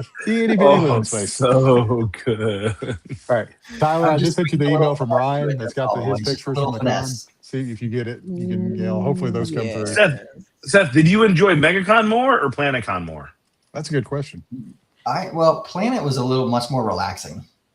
Yeah. Really? There was a lot more people, like there was a lot more artists that I could talk to and get stuff from at MegaCon, just because all the Scots people were there, all the CSA people They're all there. All people are there. And so I got to meet a lot of different artists that I had either never met before, never seen their stuff, or that, and talk to them. And because some of the people there just didn't have people in front of them at all. So you just go walk up and flip through a book and talk to them. Hopefully, speak slower, because a lot of them spoke Italian or some other language. But Siri, translate. You have good art. Yeah, so that's about right. So I like it. Your art is the prettiest art. It is wall to wall, people. It can get daunting at times at MegaCon. How's Planet compared to Heroes? Is it similar? Is like in the middle? It's sort of better on Saturday. Heroes is way better. Yeah. Yeah. But in terms of like people, like the atmosphere, like that, like level of calm, like. Because like Heroes is so opposite of MegaCon in terms of like just the atmosphere. It's so easy. So I was curious, PlanetCon, if it's kind of like in between, like more people than Heroes, but way less than MegaCon. I think Planet has more people than Heroes Con. I think. Oh yeah, that's for sure. It feels like it. Now Seth sent us a picture from outside, and I thought, is that a bunch of people marching for No King's Day? He's like, no, that's a line of people. No, that's the line. That is like the one thing. Yeah, the lines look pretty. Yeah, they don't have a place inside the queue either. Yeah, like MegaCon. No, terrible. But Saturday felt a little more like MegaCon than any other day, because Saturday was packed. Yeah. Friday was good. And then Sunday wasn't really busy at all. Sunday felt more like it was dead. It was dead. Because I think someone told me that it was basically family day, right? Kids get in free. Yes. And so there was a lot Sunday was dead. Sunday was dead. That makes sense. It's definitely somewhere in between, because Heroes, I never felt crowded. I never felt like I couldn't get around quickly. It never felt the aisles are wide. Whereas Planet was busier than that. Yeah, I'm sure that's got a lot to do with the space and where they're at and the building and everything and stuff. So it makes sense. As many people as at MegaCon, they've got massive, convention, spaces they can use. So it makes sense. But yeah, hopefully one of these days I can maybe get out to Planet. I'd like to be able to try out some different cons at some point. So yeah, the two chairs, that sounds pretty smart, especially if you bring your spouse. Get one of the disc chairs that Seth got but doesn't carry around. Like a rotating. Everyone, I see so many people use those, and I'm like, it'd be annoying to carry around, but seems great if you have to suddenly sit for like an hour or something. I had no problem just sitting on the dirty floor. Yeah, that is true. Seth's just like a toddler. Crisscross applesauce right to the floor. He went. I was like, "Do you want a chair? Do you want or a juice box? Or a bag of nuts?" Bam. These are coming to Heroes. These are. Oh my gosh! Listen, if you don't just carry those around at HeroesCon, I will be disappointed. I hope you leave one for Scotty with like Scotty's name written on it. Like it's like, don't worry, this find you. Yeah, the trail of peanut shells. Oh, there's Dustin. Let's go get him. The trail of the dead nuts. Yeah, that's there. The dust trail. There we go. The dusty wit trail. It goes. The people with peanut allergies just passing out around me. Oh God, dying. No, there's no passing. They're dead. Yeah, just dead. I've got like a row of EpiPens on my like Rambo across my Dustin chest. Whitney, the Grim Reaper of peanuts. Yeah, who is that terrorizing do-gooder who's knocking out people and then resuscitating with an EpiPen? Just to knock him out again because his hands are covered in peanut juices. Man. Who would have the superhero I didn't know that I needed. So that's right. Yeah, not the one you need. The one, the one you deserve. Yeah, the one you deserve. There we go. Oh, so good. All right, now we get to the fun part to show the new items in the collection. And did you get those emails from Ryan? Then if you can. Oh wait, hang on. Sorry, before we get to that, sorry, hang on. Let me bring those up. I was making sure they came through. Okay, I didn't know. No, they did. I thank you. They're thankfully I was able to do it to where I could blow them up here. So these are Ryan's, right? Yeah, Ryan's Pratt. Pieces. Yes. Oh, I feel like I saw that one. Yeah, because Ace posted it. Yeah, Ace. Oh, that's right. That's right. Okay, I was like, my brain's like, I saw that. He was great. His stuff was awesome. I didn't know that was yours, Ryan. That's great. Yeah, I love the way that he did the hair going into like the piece itself. Yeah, that's such a great. That's really so nice. Clever. That's the other way. Scroll the other way. Oh. Yeah. This one's on Facebook. Who's that? Who's that one? That's really good. These are all Ryan's pictures here. Who is this top right? That's it should be Arjun, Ijikuri, Kunkka, and Shu. So it goes Arjun, Ijikuri, Kunkka, and Shu. Yep. Oh my gosh, I love Ijikuri. That's I such wanted a to get one of those guys style. so bad. And we've been in contact with Ejikuri about coming on the show, and he's replied and said that sometime in the future we've got to coordinate just for the time differences when they go home back to Dustin whipping out wow he knows we don't pay, right? Absolutely, yeah. I lead with that. That's how. Okay. Yeah. How would you like to not get paid for an hour of your time? Yeah. Hour? Why? Who are you, amateurs? Come on. How would you like to be trapped for 2.5 hours?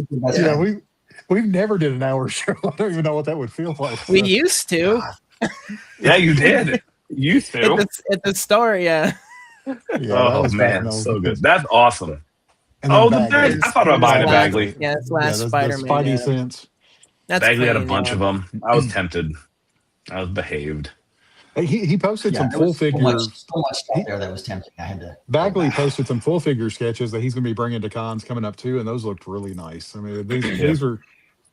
So looking forward to see. He's going to be at Heroes. So looking forward to. Yeah, these were awesome pieces. I think this was my favorite. I loved. Yeah, that's great. That's a great concept. It's just like the quad thing. It's all there. It's awesome. Great and good characters. Good choice for each artist too. Yeah, so it's an hour. Then 4 hours later, they're still here. We give people the option to leave anytime they want, but we used to. We don't. So, we're like. Oh wait. Sorry, hold on. I wasn't done. I guess I forgot. I didn't see there was another. He's got pictures of the show. Well, there we go. So that's so we get the pictures with the. There it is. That's good. That's awesome. I didn't see these, so these are, I guess, with him. The Bagman himself. Love Bagley. And I sat and talked to these. That's so good. That's so good. I always forget. I need to be better about getting pictures. With, yeah. I'm so bad at taking pictures. I always feel weird for some reason asking. I wanted one with Brett, but I didn't want to because I knew he was so busy. So I was like, it's fine. But I love getting. I don't remember. Just ask. What's Brett gonna say? No. Well, there was no line at the time too. He didn't even have anybody. But I was just like, I'm not gonna. I was like, I've got my art. Always do it. Listen here, Tyler. You better do it. You better do it. I know, because I always see these and I'm like, man, I need to get better with taking pictures with the artists, because I'm sure it's just as fun for them to hey, that's my art. Somebody wanted a picture. Yeah, exactly. Well, tagging a post. When I took the pictures with Archer, he took my phone. He's like, I'll do the selfie. I'll do it. He's way taller. It's honestly smart. Yeah. Well, it's smart too. Speaking of me, what? Yeah. Speaking of you, Brett mentioned today that he's probably going to Heroes, and Brett Bean has said that a few times. I've not seen comic sketch art at Heroes before. So is this? Do you know is there any news of him going independently, or have you heard anything about that? I'm trying to pick your brain while we got you here. There we go. Yeah, that's exactly what I thought. I like the sound effects with it too. Okay. That's all. So I will confirm Brett will be at Heroes. That's it. That's all I got. But the other half of it, I'm crashing your whatnot stream. Then I'm gonna get behind you. Yeah. And just jumping okay. All right, dude. We're gonna be at the hotel, so it's gonna be really hard for you to crash that stream in the hotel room. He tried finding your Oddly one at MEGACON, and he was like, "Where are they?" This is true. He was true because I didn't tell him in the green room. He was trying to find it. It was so good. I knew. After that, I figured out where the green room was. That's great. So next year. Next year. Too late. Brett next year. We did. We will have to move. Yeah, no, Brett's. Yes. Yeah, I'll have to message him and see if he wants to do one at Heroes Con, because Brett's also going to be at Denver. So I'll ask him if he wants to do one at Denver and Heroes Con. So I mean, I'm always up for it. I think it'd be fun. So absolutely. Yeah. All right. Any new items in your collection this week? Let me show you something real quick. That's funny. So at the panel, the art germ panel, someone asked him, I guess what his worst cover was, or what his least favorite was. Oh yeah. And he talked about his least favorite covers when they asked him to do DC asked him to do Cheetah, right? Oh yeah, I have that book. He didn't understand why, and he thought there was an original Cheetah design. He's like, okay, I can do that, and they said, no, she doesn't look like that anymore. Now she looks like a real cheetah, and she's like, he said, how am I supposed to make a cheetah sexy? It's weird. Correct. It's like a giant furry. I don't want to do it. And they still asked him to do it. And he did it. Yeah, he did. I have that book somewhere. It's so weird. Well, I was digging in some comics on Sunday and I found one. And I brought it to him. And I said, it's haunting. Can you sign it? I hate this cover. Yeah. That's a bad cover. It's so bad. I hate this cover. And I just laughed the entire time that he signed it. That's so by the funny, way, no, he's never done that before, by the way. Like I've been at every convention Archer's been at. He's never done that ever. So that's truly a one of one you have there, my friend. Yeah, that's phenomenal. Yeah, that's what I was like. Yeah. We'll start the bidding at Seth's like, all right, I'm listing it now. it's going on. One more thing. At PlanetCon, I did do a live show with Pat Gleason. That was a blast. I don't know if anybody caught that. That's but I did cool. Yeah, that was a Pat Gleason live show because Pat Gleason doesn't leave his man cave very often. So just to get him out in the world so people could see him. He drew the bearded Spider-Man. Yeah, I saw the bearded Spider-Man. That was really good. But I messaged these guys because, the Absolute Batman that he wrote first, Absolute Batman.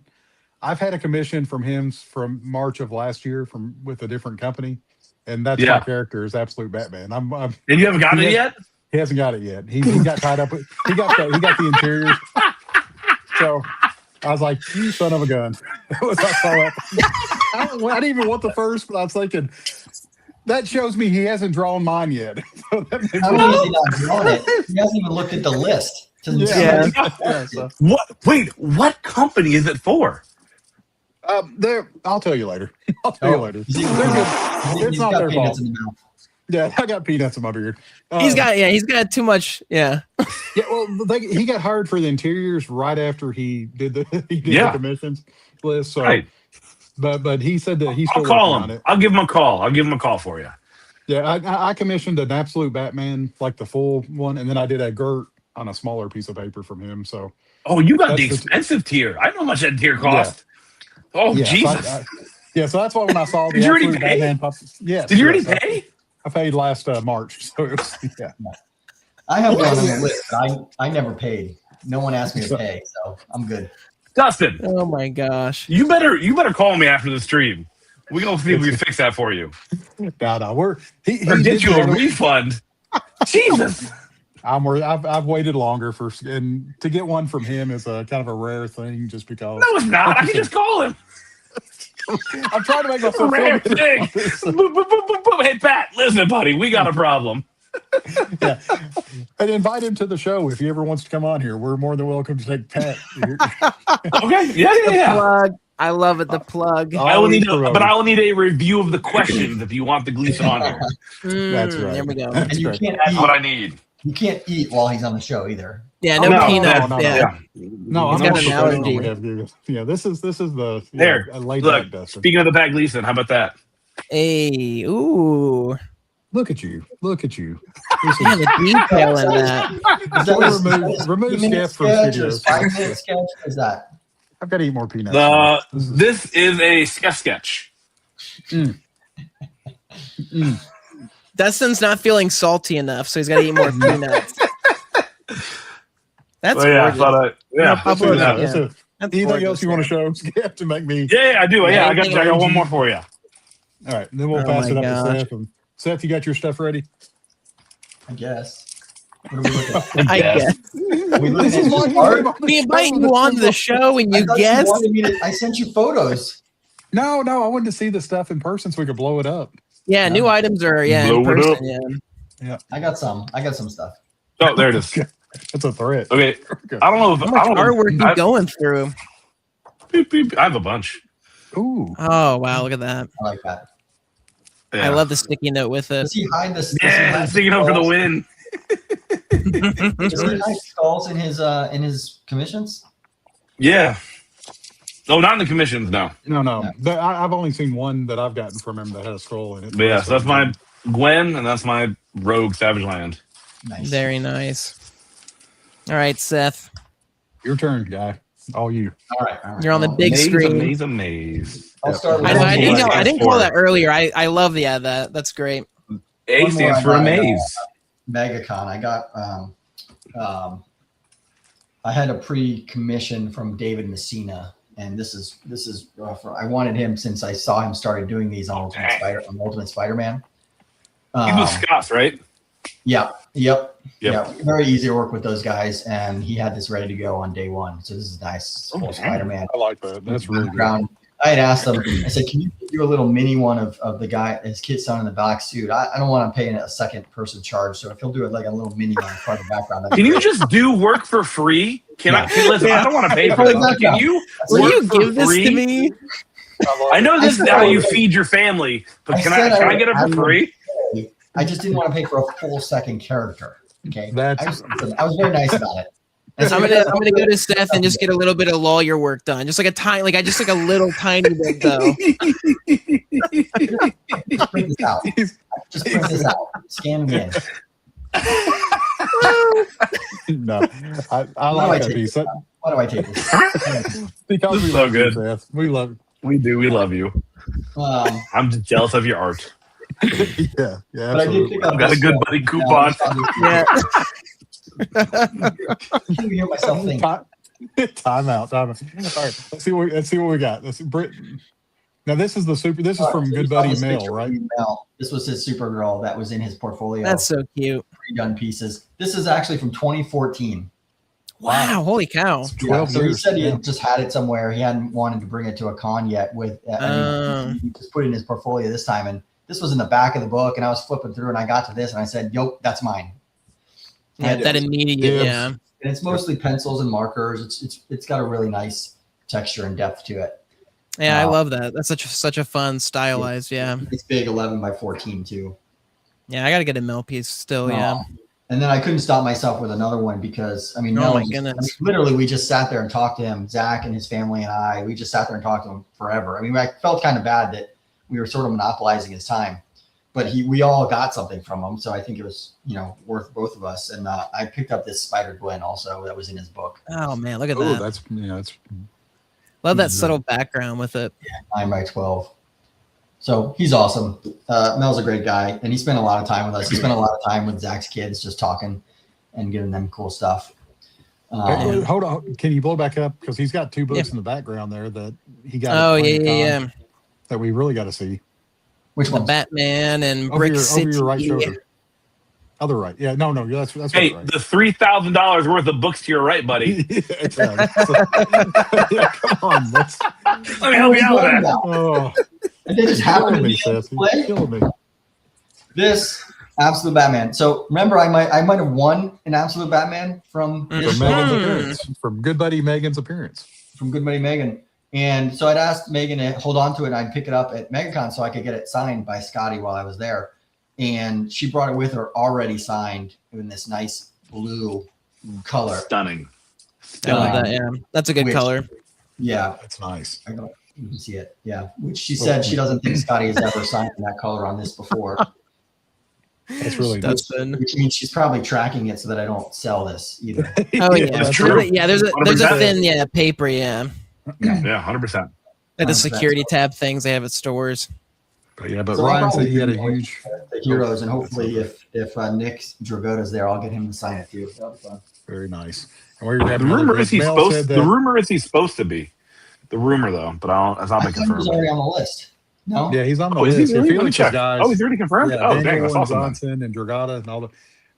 Great news then. Mel gave Adeline her first commission piece of art. So that you said that. Yeah, that's awesome. Yeah, got it. So, very cool. And then you remember that? Yeah, Wonder Woman, double-sided Wonder Woman sketch cover for them, and then I forget what the other one was. What's the other one, Zach? Eventually. Let's see. Come on. This is the reason why I wanted to go to Planet to Planet. I got a copy of Brick City and wanted to have Scotty sign it. Graffiti style. Yeah, the graffiti style is so sick. Signed it on the side. Yeah. I love how big it is. Large on the side, and with his fancy I did included the date. I like that it's like the blend of the Yeah. It's right. Yeah. So it's right. So cool. Other than that's the so year. Cool. Yeah, that's awesome. I'll own that book one day, maybe. That one in particular, or just that one in particular. Yeah. I'll use my good buddy coupon again. That's what I was hoping to hear. Also, really by the way, cool, Seth, congratulations. I'm pretty confident. I mean, I was there all weekend. I think he only did 2 graffiti sigs all weekend. Oh, what was the other one? Do you remember the other one? It was the one guy that's there every year that always has all the Grail stuff that Scott. Like he's missing he's missing just that Avengers cover. Like he brought out like so much old school stuff that I've never seen before ever. So I think he did 1 graffiti sig on like his item. But other than that, though, that's all I saw. And other people asked, awesome. They were like, "Nope, not an option." What about blue? Yeah. Nope, no blue. Black? Nope. Yes, only black. Well done, Seth. Well done. You did really well for that trip. So he doesn't even do it if you bring your own markers, right, Skeff? No. Yeah, but did he sign any right-handed? I don't think so. None. 0 right-handed signatures. We did have people ask me what color would look best on this comic, and I was like, black. Or silver. Yeah. Black or silver would look best on that comic. Like, like a green. They're like, oh, good choice. I'm like, you can't get it, of course, but that would be what would look best. It would look great. You can't do it though. It's awesome. It's the Henry Ford. Henry Ford. Any color as long as it's black, you can do it. Wait, I laughed so hard. For the Model T. Come on, guys. It was so sweet. The kid, like the guy, like he had all the books, like, or maybe a retailer had like the books like window bagged already with like notes on the bottom, like what colors, and I was like, "Oh, like you did such a good job." I'm gonna sign in black or silver, and I did. And then the sweet man goes like, "Okay, well, just make sure Scotty doesn't read the bottom of the book." And I was like, "Ha ha, it's hilarious! You think he's gonna read?" Yeah, he's gonna be like, "Oh, signing!" Like he's gonna be looking at you like, He ends up signing. Yes, right. I had such a good. I was like, "You were so sweet. You were adorable. I love you so much. Never change, never change." I was like, "Make sure he doesn't read." And I was like, "Oh my god, it's so good." Hey, Seth, it was Gert and Battle Beast, is what Zach said for the other one. So that was the other piece. Thank you, Zach. Zach's brother got a nice battle. Pretty awesome. All right, Tyler, you got anything? All right, so here's one more. Seth has one more. He's coming in. Okay, I'm sorry. The pieces of the resistance of my armor win. That's good. Was a Savage Land Road. Very nice. Very nice. So that was 3 It should have been Savage Land Supergirl, but that's just me. Hey. Well, you didn't tell me that until after I'd already got it. I couldn't go back and say, hey. Like, can I return this? Like you get it, get it in hand. Actually, can you use the back and do this one? Yeah. I love your face. Like when I brought it up, you're like, "That's such." You're like, "That's such a great idea." Next year. Why did I not think of this? I was like, I saw the Rogue, and I was like, "Wait, you Supergirl? Why didn't you get Savage and Supergirl?" He's like, it was so good. I was happy you got one because I'm like, he's gonna beat me for mine if he doesn't win one. He was. He was like, "How did you get one?" I was like, "Don't worry about it. I got one." I don't have questions that I don't want to know the answers to. I've learned that. You don't want to know the answers to the questions you don't want to answer to. Yeah. Never ask him about his business. All right. Tyler, you're up. Yeah, just a few things. Simple stuff. Some comics at first. So I've got Jorge Corona's incredible Omni-Man exclusive that they did. God, I love this piece so much. I want to buy another one. I don't normally buy duplicates, but like the way Jorge did Omni-Man is just so, it's just so good on this piece. And I got my Lobos in finally, so I need to share these. Very I got my Lobos that I got from the Scotty store, packed by John. And then they were incredibly kind enough. Megan had remembered because I had missed out, unfortunately, on some I Hate Fairylands from my store, and she was kind enough to include them and include them signed in the package itself. So I was incredibly thankful for her. It's the only series that I collect every single cover for. So I was like, I'm going to get them one way or another. And I was like, you don't have to include them. And she was like, no, that's totally fine. I was like, you guys are too nice. You're such nice people. And Dustin's already seen this, but this is my second maxi commission that I finally got in. It took quite a while to get here, but I got No Face from Spirited Away. And Maxi did just such an incredible job on this piece. The detail, how dynamic his poses are. I almost thought it was zip tones when they sent an image at first. It's just the grays. But one of the things I loved is that here and then here you can see two pigs, and Maxie realized that he pretty much had done Chihiro's parents. But instead of, a good ending, we got a bad ending where they get made into the dinner. So he had such a fun time with this piece, he said, and I could definitely tell with like the tentacle crazy work and everything. So yeah, I was super pleased to receive that one. So yeah, Maxie's awesome. stuff is just unbelievable. Yeah, I can't wait to get more commissions from him. So oh yeah, Becker. Oh, I was like, why are we back here, Doug? Because Becker's Becker's in the chat. Why are we back here? Yeah. I was like, why do we go back? Number one in our hearts and number one in the line. So hey, Becker. In the line, yep. It's true. What about you, Wit Dusty? Any new items? Yeah, just real quick. Mine's not. I have a really big. Oh my goodness! Yeah, that's awesome. Oh man, such a freaking great poster. So my comic shop, Chief Comics, here in Glasgow, Kentucky. We gotta get that signed. Yeah. If I can pack it and not rip it up, I'm trying not to mess it up now. Well, if you fold it, it'll fit inside like a magazine bag and board. I can fold it if I look at if I look at like the crease lines, but I've got to look at I tried to do the crease lines just then, and I was going against the grain, and I'm going to mess it up. Oh no! I'll have to do it later. I didn't know that. That's good to know that it fits in a magazine. That's an interesting, Yeah, I've got some of those over there. So thank you for that. And then there you go. This was Mills. Gert. That's so good. Dude, that commission. My gosh, that hair is so perfect. Freaking good. Yeah. But as I told the guys, he didn't sign it, so we'll have to get him a Heroes. It's not real then. It's fake. Right. It's not. It's not his. Yeah, so we don't know. We're so Will Wilton. Will Wilton. We'll find out. That's all I got. All I've got. Those are great. I missed, unfortunately, on the posters. I really wanted a Dork and Lobo one, but I'll have to see if I can get them second. That Dork's expensive now. That darn I Dork know, poster. yeah.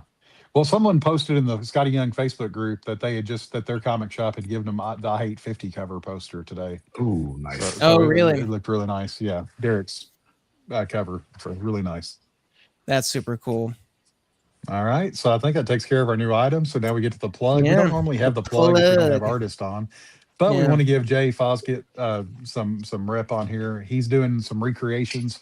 Issue 45, the Popeye issue of I Hate Fairyland, was created all digitally, but he has printed out the blue lines. Awesome! I'm glad that helped inspire some sales. That's really cool. Mel's a great dude, but he did all the 45 digitally, but he has printed out blue lines on the 11x17 bristle board, and he is inking them, and he has did the cover, and then he has did 4 pages so far. 2 of those have sold, but the introduction of Popeye here on the left, the first appearance of Popeye in 45 has not sold. It's $500. And then, of course, the battle scene on the right over here, where Popeye is squirting blood out of his eye, one of the most vicious scenes you'll probably ever see from Popeye, other than the 2-page, double-page splash. It has not sold. It is $400. So if you go to Facebook or any of the socials and message Jay Foskett, these are available. He can drop them off at Heroes or ship them out. But if you're going to be at Heroes and you need somebody to pick it up for you, we don't mind doing it as well. But try to help support Jay as much as we can. Another good buddy. The inks are just crazy. I mean, the thickness on some of these lines is just absolutely wild. I love that cover. The cover creation was so cool. So he said he was trying to match it as much to the digital version as he could. So the inking was, 1-to-1. And he said he will only ever be doing one of these. He will never be doing any more inking for him. So you may not have the published piece, but this is as close as you'll get to a published piece for issue 45 of Popeye. I mean, it's published in my heart, so that's right. Yeah. Nobody. Yeah, it's really good. Really good. I was being careful how I worded it because I didn't want. I get some people to be disappointed, but but it's good. It's art. It's incredible art. So, all right, is it time for our favorite things? Raindrops on roses. Of our and favorite on things. Let's bring it. Scaff, you'll go last, so please be thinking of a few of your favorite things from the week. You will not have slides, and you will be put on the spot. But we have about 6 slides to go to before we get to you. So be thinking. This is a Scotty Young recommendation that he's. I was gonna say, yeah, sometimes. this is Scotty's guy. Yeah, he makes me cry. Yeah, the last time I bought a full album, I think I drove to a Best Buy with my paycheck from the Sonic and bought a CD. I just don't buy albums, I buy singles. But Scotty had posted this, I think, sitting on his back porch. The album dropped April 3rd, and I bought the full album. I made my kids and wife listen to it all the way to Gallatin, Tennessee, an hour drive. We listened to the whole album. What's that? I know what Spotify is. I like owning it. I like owning it so I can listen to it at work. Ownership is good these days. Yeah. So, and it's Scotty recommendation, so it's going to be good. So it was really good album, really good singles on there, really good songs. Music's incredible, but yeah, highly recommended. This was a great music or great CD. I can't even say CD. Great album, whatever the kids are calling it. There you go. Vinyl, MP3. Yeah, 8-track. Eight track, yeah. Beta. Anyway, my second item. Are you hitting the buttons, or you want me to? No, I'll let you. I was gonna say I did that first. You're we always doing the button. We fight over the buttons. The second recommendation is Shrinking as the finale. I haven't watched the finale. Makes me cry too. Oh, and everything crying. Like a baby. I need to watch the finale too. But yeah, this show is just so good.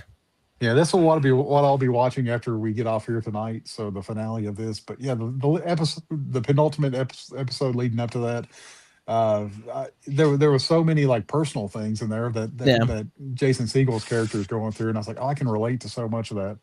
And had it not been midnight last night, I probably would have went ahead and watched the finale. But this is cannot recommend this enough. And season 4, which was supposed to end with the season 3 arc, like it was supposed to be done. But they have announced season 4 will happen, and I won't spoil what season 4 is going to be. But another thing I just read before the show started is Ted McKinley, the guy that plays Derek on there, one of the best characters on TV right now. I did not realize that he got this role because of a failed audition for Scrubs. That he auditioned for the part. Oh, really? Perry Cox. He auditioned for the part of Dr. Perry Cox on Scrubs, and did not get the part. And then whenever the role of Derek came up for this show, and he's called this like the pinnacle of his career. This role. Oh my gosh, yeah, this has been like, because I didn't know anything about this guy beforehand, but he's absolutely fantastic. He's such a fun part of the show, and I think he was gonna have a smaller role, and they've just written him in, more and more just because of like how beloved his character is, and I'm sure how he is on set. So he wasn't as good. Happy Days, he came in towards the end of that. Married with Children, he was the replacement husband on that. There's been tons of B rolls and things that he's been in, but this has really kind of brought him out. And it's just an all-star cast. They all do such a great job. So highly recommend it. No, I love them all. Yeah. Who's next? I think I'm next. I think. All right. Yes. Absolute cinema. This episode of Invincible, hands down, I think my favorite overall. And I kid you not, I was in literal tears. The acting, and I actually need to look up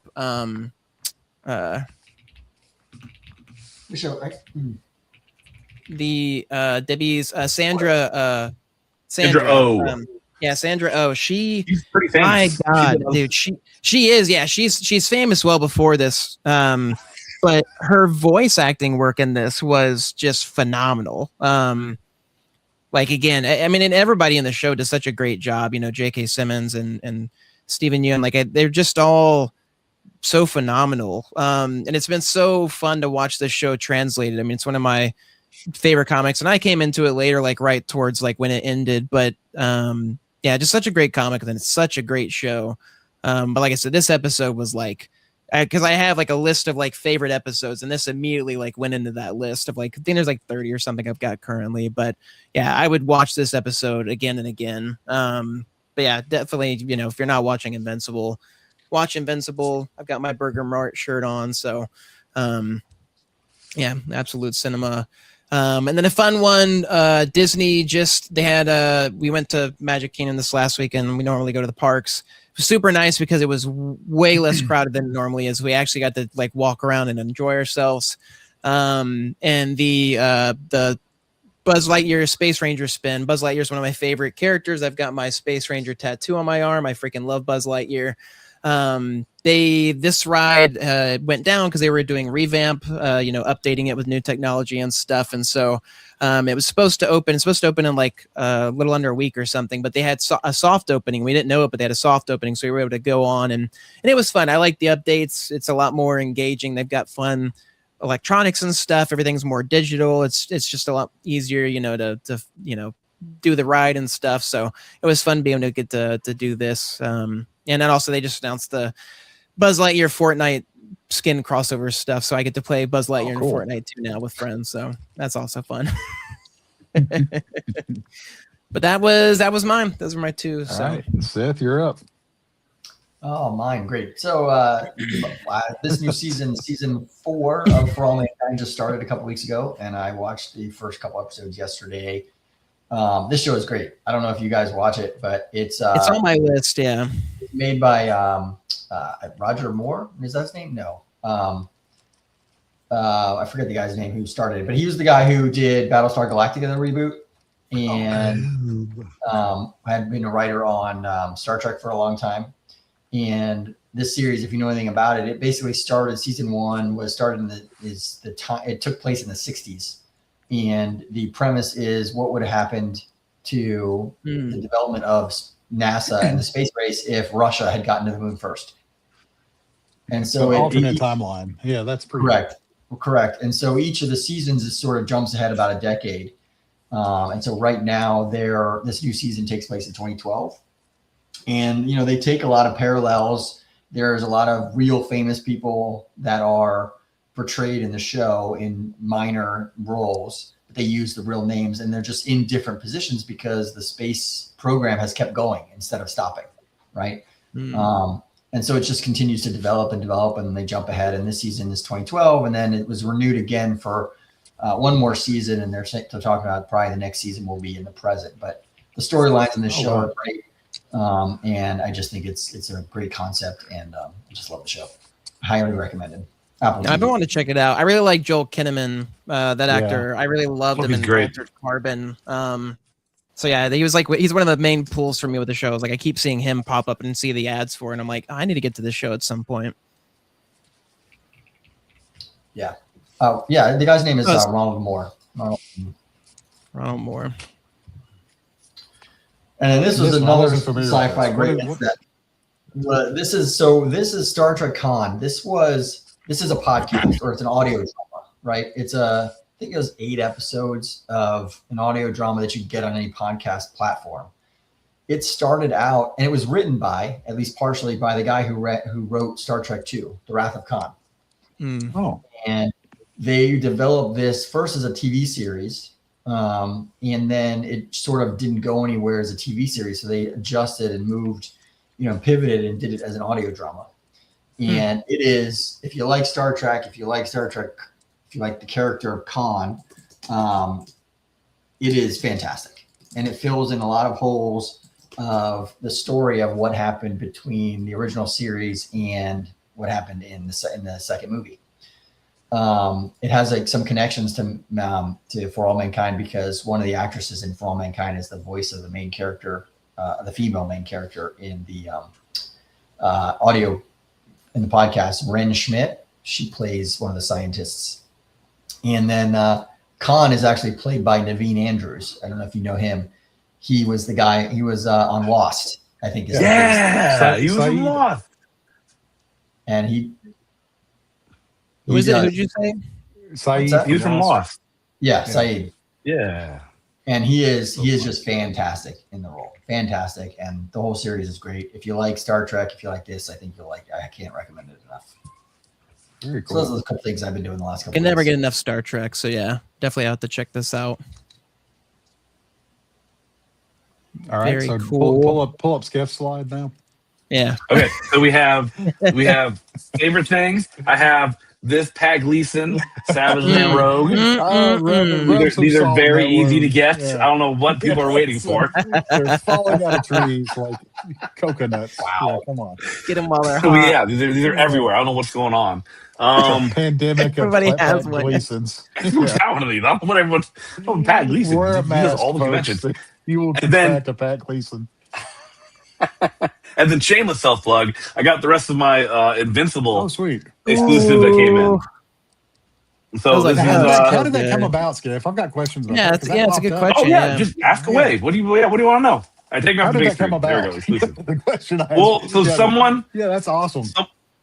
So Dan Panosian is a trade dress foil, Invincible #1 reprint exclusive. I have copies available for sale if anybody wants one. But I found out that Dan Panosian was doing an Invincible exclusive, and I was like, how do I get involved in this? It turns out if you just throw money at somebody, you just get part of the project. It was much easier than I thought it would be. It's actually, honestly though, it actually has been quite challenging. I've never done one before, and so this has been it's been very scary. It was a lot of money. Yeah. Logistically, it's very challenging. I don't have a website. Also, make sure everyone got their orders on time, because then I had to get them at MEGACON. Then I had to get some signed at MEGACON, but not all of them are there. It has actually been, for the first one, it actually had a lot of problems. But the book turned out really cool. Dan and I are buddies now, so that worked out really good. But yeah, someone wanted to partner on that exclusive because it's just so expensive. I'm like, I will take that risk, and we'll see what happens, and maybe I'll do another one in the future. But yeah, it was just kind of my first little dipping of the toes into exclusive. This is terrifying.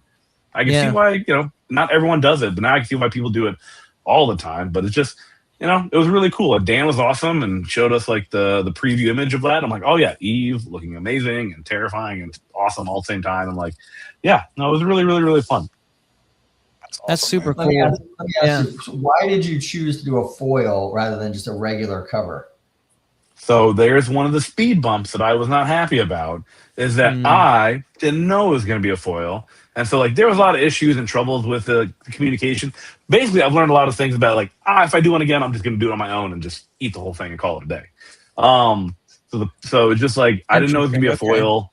And also the trade dress was supposed to be different. And then Dan, it was just, there was a lot of speed bumps. For my first one, I'm like, I think a lot of things that could have gone wrong did go wrong. So it was this was just very, very challenging, because I would have just picked, because it would have been cheaper. One, the foil is more expensive.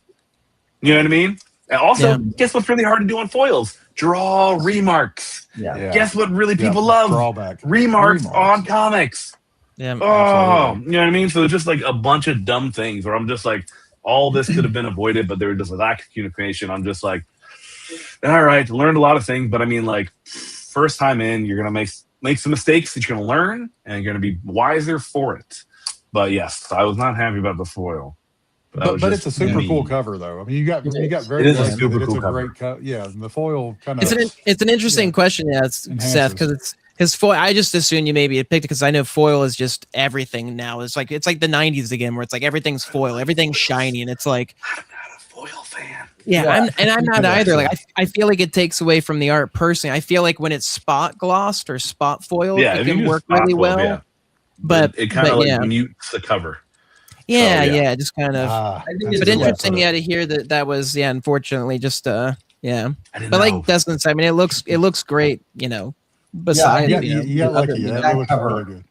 There's at least that cover's got bright colors already. So even I was gonna say the colors help, make it pop. There's others where the cover is already a muted cover, and then they make it a foil, and it just especially the dark. If it's a dark cover, it's it's just lost. You just can't even see it. Yeah. So that was it was cool to get an exclusive cover, and then kind of get to know Dan a little bit more. I've never really worked with Dan that much for the legend that he is in the business. We never really kind of we don't really do that many Whatnot shows with Dan. I'm just so I didn't really get a chance to meet Dan. And I did meet Dan, and we're the same person, except you're talented and I'm not. This is awesome. And then it was cool. I got to show Ryan, look, I got exclusive. He was like, that's awesome. You know what I mean? Where I was I felt Dad, look what I did. You're like that. Good son. Yeah. Will you doodle on this cover? He's like, it's foil, and I was like, oh. But he said you got him to sign a bunch of them. I'm guessing. I mean, that was. Yeah, that helped. But some time, too. Yeah, it does. That's awesome. So it was cool. It was really cool. Yes, it is available. Yes. These are still available. They're $30 for just the unsigned copies. So if you want one, just send me a message on Instagram, and then I'll just send me a message. I'll get you one. So I'll make sure. Do you guys have one yet? I'll send you guys one. I don't. I was gonna say I was gonna message you after. So okay. All right. Yeah. No. I'll send you guys one. So. Yes. Sweet. Make sure you use that good buddy coupon so you can get it for free. Oh, that's all right. I got it handy. This isn't bag enough. That's the trade-off. But just send me a message on Instagram, buddy. I'll get the book shipped out to you. But yeah, it was really cool, stressful. I learned a lot of things, and if I ever do like, I'd like to do another exclusive. I have a couple artists that I would like to figure out how to work with. I just got to figure out, like what book and how to do it. And then I should probably get a website, because that's something that I should probably get set up so I can get more books sold. So like an author, like Whatnot is what you were doing it through, like the Whatnot stuff. You got a good distribution chain there, but so when's the Scotty exclusive coming? Are you going to break that here tonight? Oh God, dude, I can't afford that. What do I have? Wit Dusty money? What do you know how many peanuts that would take? Yeah, peanut. What do you think? An elephant? 10 bags of peanuts. Come on. At least if we take all the art behind you, maybe we can trade that for an exclusive. We might. We pay 10 goblins. 10 goblins. Only goblins. You could take my knockoff Scotty art that I draw in and try to. We can. We'll make the dude. If we did. Wait, hold on a second. Wait. Stop the presses. What if we did a good buddy exclusive of Dustin Whitney's cover for a dork comic? Yes, I love it. Amazing. It could work. All the momentum that dork has would just come to a screeching halt. Dude, we get Brent to sign it. We get Brent to sign some copies. Oh my gosh! I mean, there's been some ratchet covers. He's like, who did that? Who did that? Is that your? I knew he was thinking, did your small child do that? I was like, this guy did it. Yeah, this guy did it. He knew exactly. Again, he knew exactly. He's like a proud dad. Again, he's happy that anybody's drawing. So yeah, he's changed his number since then. So yeah, he have actually. But yeah, so one day I'll do another exclusive. There's a couple artists I'd like to work with. I think I figure out what book, and then. Yeah, man, it was just a stressful, fun thing. Is it? I'm assuming this is coming from the outside. It's not too dissimilar from doing a book through Image. Again, that like the idea or like that process of like you're having to do it yourself. Like you're communicating, you're setting it up, you're paying for it. You're doing all this stuff. Like so the quick like cliff notes of the process normally is like you make sure you have like a distributor account, like a Lunar account, and then you get a hold of whoever is in charge of the variants for each publisher. So like Image has one, DC has one, Marvel has one, like I think it's Jose with Image or whatever it is. So you contact them, say I have this artist, I have the cover, we would like to make an exclusive cover for said comic. When is the deadline? You need to turn the cover in. And they just say, what do you want for the cover? Trade or virgin or whatever it is. And then they just like, it costs 10 bags of nuts. You know what I mean? Or whatever happens. So that's like, that's like the breakdown. That's like a different breakdown. And then indie books and Marvel books and DC books have like different mandatory print runs. So for Image, you have to print 1,500 copies. For DC, I think it's 2,000 copies. And then for Marvel, I think it's like 3,000 copies. That makes sense. Interesting, yeah.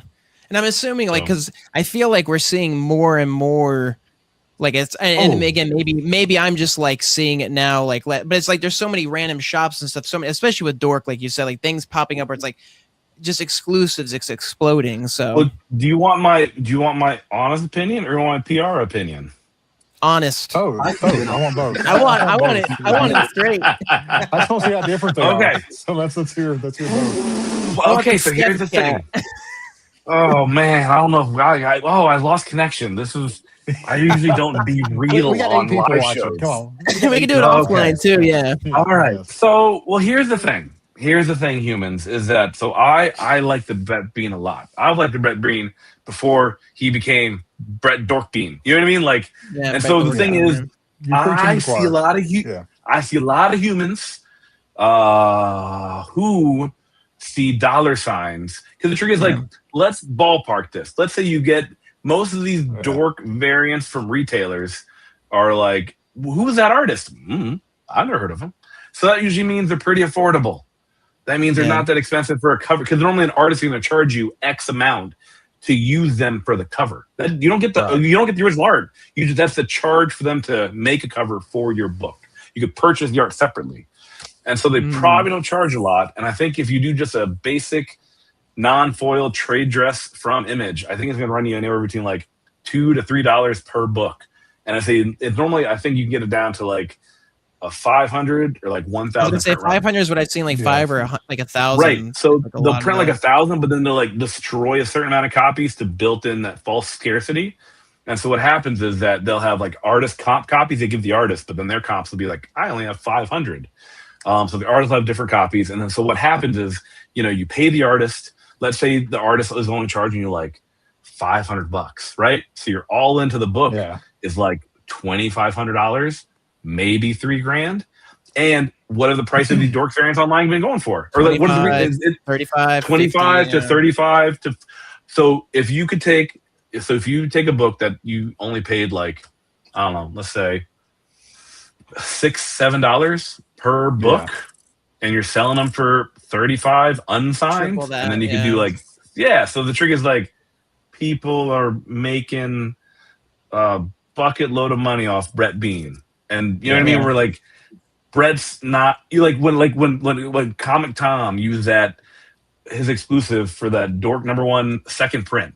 Like he basically just took Brett's cover and made an exclusive of it for him to make all that money, and I'm just like, cool.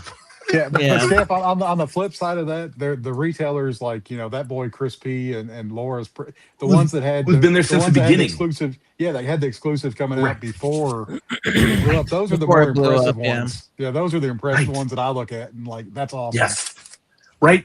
But you see all the people that are like, oh, here's the 4th print, here's the 5th print, and I'm just like, okay, now you guys put that offline, Yeah, so that's just my 2 cents of it all. Where I'm like, listen, I know y'all businesses are making money, but at one point you're just like, oh yeah, stuff and things and stuff. Like if I didn't sell a single one of these books, would I be out a bunch of money? Absolutely. But do I think this cover is awesome? And do I love Invincible? You could pretty much bet your bottom dollar. Yeah, all those things are true. You're there with Ryan Otley. I mean, like you're the Invincible guy. I mean, you're Battle Beast, your Battle Scaff. It's like you said. I think that's the difference is the stuff that was I'm there. I'm not doing exclusive of something I don't believe in. Like if I believe in it, I'll do an exclusive of it, or I'll risk the amount of money to do it. You know what I mean? Yeah. So that's just my 2 cents. You see a lot of retailers who have just online shops. You're like, oh, this will cost me $0 to get someone to do a cover for $500. That'll probably be all digital most of the time anyway. To knock that out real quick and get it done and start charging $20 a pop to $30. I'm just like, listen. That's how the fudge is made. It doesn't make anyone happy. It definitely doesn't make me happy because I'm like, Brett should be getting paid way more. No, we've had you're saying stuff public that we've had a lot of offline. So, there you go. I don't like to do it often, but that's the tea has been spilled. It's Bleeding Cool News will have a link to this show. And hilarious, right? Yeah, hilarious. They're one of the 8 people watching currently. So. Unfortunately, right? No. But that's my 2 cents. That's my 2 cents about it. You know what I mean? Where I'm just like, I think it's awesome. I think it's phenomenal. But also, it's like, oh, some of these are just cash grabs. So I'm like, oh, okay, cool. Let's see what's going on. Yeah, and those are the ones where we see the same cover being used 3 times, right? I mean, it is. What is frustrating too is like a collector because it's like I was set before the book came out. I was like, oh, I'm going to get all the variants for one. Like that'll be really cool. And now it's like, oh, that'll be easy. That'll be easy for one. Yeah, for one. First print. But even now, the first printing, it's like that's not like it's just not the things they've added. Like you said, second printing and third printing and just all this stuff. There'll probably be a 4th printing. There'll probably be a 5th printing at this rate. Yeah, the 4th printing. I've seen some of those exclusives pop up, but the best 4th printing is the one that Brett did today that came out in the stores. The wraparound cover is the most amazing. 100%. Yeah, that's the best one. So I mean, you almost have to focus on those because if you chase all these 4th print, I mean, they're just going to keep on going as long as it's popular until they drain it dry, and then hopefully the people that enjoy the story will stick around and keep buying the. That's the hope. So frustrating. Well, that's why and when Laura at Presto's is coming out with another one, I bought that one, and Chris is coming out with one for number 4 or 5. I don't remember which one. They keep the price is. They're not selling half their print run and then doubling the price for the other half when they become scarce, which is the problem I have with some of these retailers. They don't drop all of them. They wait until they sell out, and then they start auctioning and charging double. Yeah. No, 100%. Yeah, it's a frustrating, such an interesting, especially with like it was like this domino effect that Dork started, and then it was like then it's White Sky, and then it's Nectar, and then it's whatever new book is coming out. And it's like every single book is exclusive and limited, and it's just like just crazy. That's the thing is too. It's an indie book, a smaller buy-in. They can get whoever do the cover, and they're just banking on the hotness of the book. And dude, don't even get me started on all those like Fame books or all those other books, because then we'll be here for another hour, and we don't have time for that. Yeah, we'll continue. We'll continue that. Less of those, though. I saw less of those at MegaCon this year, definitely than I did last year at NYCC and MegaCon. There's probably a reason for that. I'm hoping there's a reason for that, but I know there is. I know there is. Like I said, you can't talk about that one but, after preview. These are, next week. Next week will be a Scotty Talk episode. We'll be discussing the Lobo issue 2, which drops next week. So that one. True. Once again, we have some of the art, the original art that we'll be showing and highlight, courtesy of Kirby Comic Art. We'll be showing some of the art from issue 2. Annabelle? Yeah. She's because Jorge's with Annabelle. Sorry, I just got to figure it out. My bad. She allowed us to show from her kind of the private collection for issue 1 on March 15th. So I messaged her and said, "Hey, can we show issue 2?" And she's cool with it. We're going to promote them, but we're going to show what pages are available from issue 2 there next week. The week after, all the ones that Dustin didn't buy yet. Yeah, exactly right. Didn't call dibs on all the ones he doesn't think he's on. Dork's not on this cover. Dork's not on this cover. Skip. Trash. I'm good. I'm good with it. No wit, Dusty. April 22nd, good buddy Jamie Jones will be returning to the show, and we'll introduce Matthew Sardo into the Good Buddy Club. Looking forward to them. Great guys we met at OEX, or we met Jamie, or Matt at OEX. We met Jamie before, but looking forward to that one. Then after that, I'd move my mouse. April 29th, their good buddy Seth Loffman. What in the world? What did you guys do? Wait, why did you change this, Dustin? Is this a bit? No. Are we doing a bit I know here? what happened. Last week, Derek was on the show last week, so it was That's good right. buddy chat with Derek. So whenever I did the control find replace, you replaced. I didn't even catch that. That's funny. Replaced it with Seth. So Seth Hoffman, Derek's brother. Can you just leave that up for next week? Just leave it up and see if he notices. Yeah. Just leave it up and just see if he notices. What the heck? Yeah. Don't do that. Don't do that. Yeah, we're not going to do it. Please do it. Yeah, if he gets mad, we'll just pin it on Seth. Right. Seth, right. Can you wait till I get my package delivery before you do that? Yeah, Seth. Yeah, You're Seth fine. It's in transit. In transit. Return to sender. That's right. But issue number 50 of I Hate Fairyland comes out on April 29th. So Derek will be here to show the original art from issue 50, the part that he has, because as we all seen from the previews, some of the art from issue 50 is from Scotty. The Gert thing, right? Yeah. Right, that got announced, right? Yeah, okay. Scotty drawing the Gert with the absolute Gert, all that good stuff. Looking forward to seeing Derek's work on that. And it comes out that day, so be prepared for spoilers. We're going to look at the whole issue, but that'll be in 3 weeks. After that, we'll have a couple of other shows. May 11th. I didn't put the slide in here. I'm waiting for his headshot, but William Cox from CAF will be on here leading up to Comic Art Live, the virtual Comic-Con on comicartfans.com. So he'll be discussing the inner workings of that. And then on May 27th, Wayshak will be on. Looking forward to seeing him. We met him. Tyler talked at length with him at OEX and really enjoyed his company. I think it's the right way. Yeah, super cool. But yeah, looking forward to having him on. And then Koi Pham and his podcast partner, Matt Yoakum, will be on June 24th. This will be right after our Heroes sandwich shows that we'll be doing. And then last but not least, David Peterson, who made a chat appearance whenever we had Jared and Zach on. He was in the chat supporting them, but he will be coming on before he goes to San Diego Comic-Con on July 8th. And we also have the last one that we don't have on the list that we're still looking to schedule is Jeffrey Brown.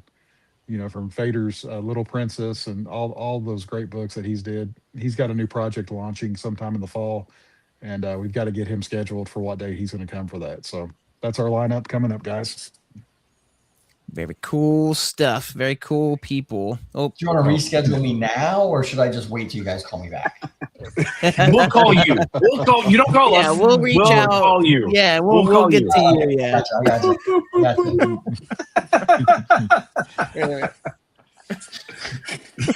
All right. So Heroes 2026 potential fan meetup with artists. So hopefully Chris P and Mel will be there. Hopefully Jay will pop in there. Hopefully we can talk Skiff to coming back. Seth and me and Tyler will be there. Yeah. If it's B-dubs, I'm not going. If it's B-dubs, I'm not going. Just let you know now.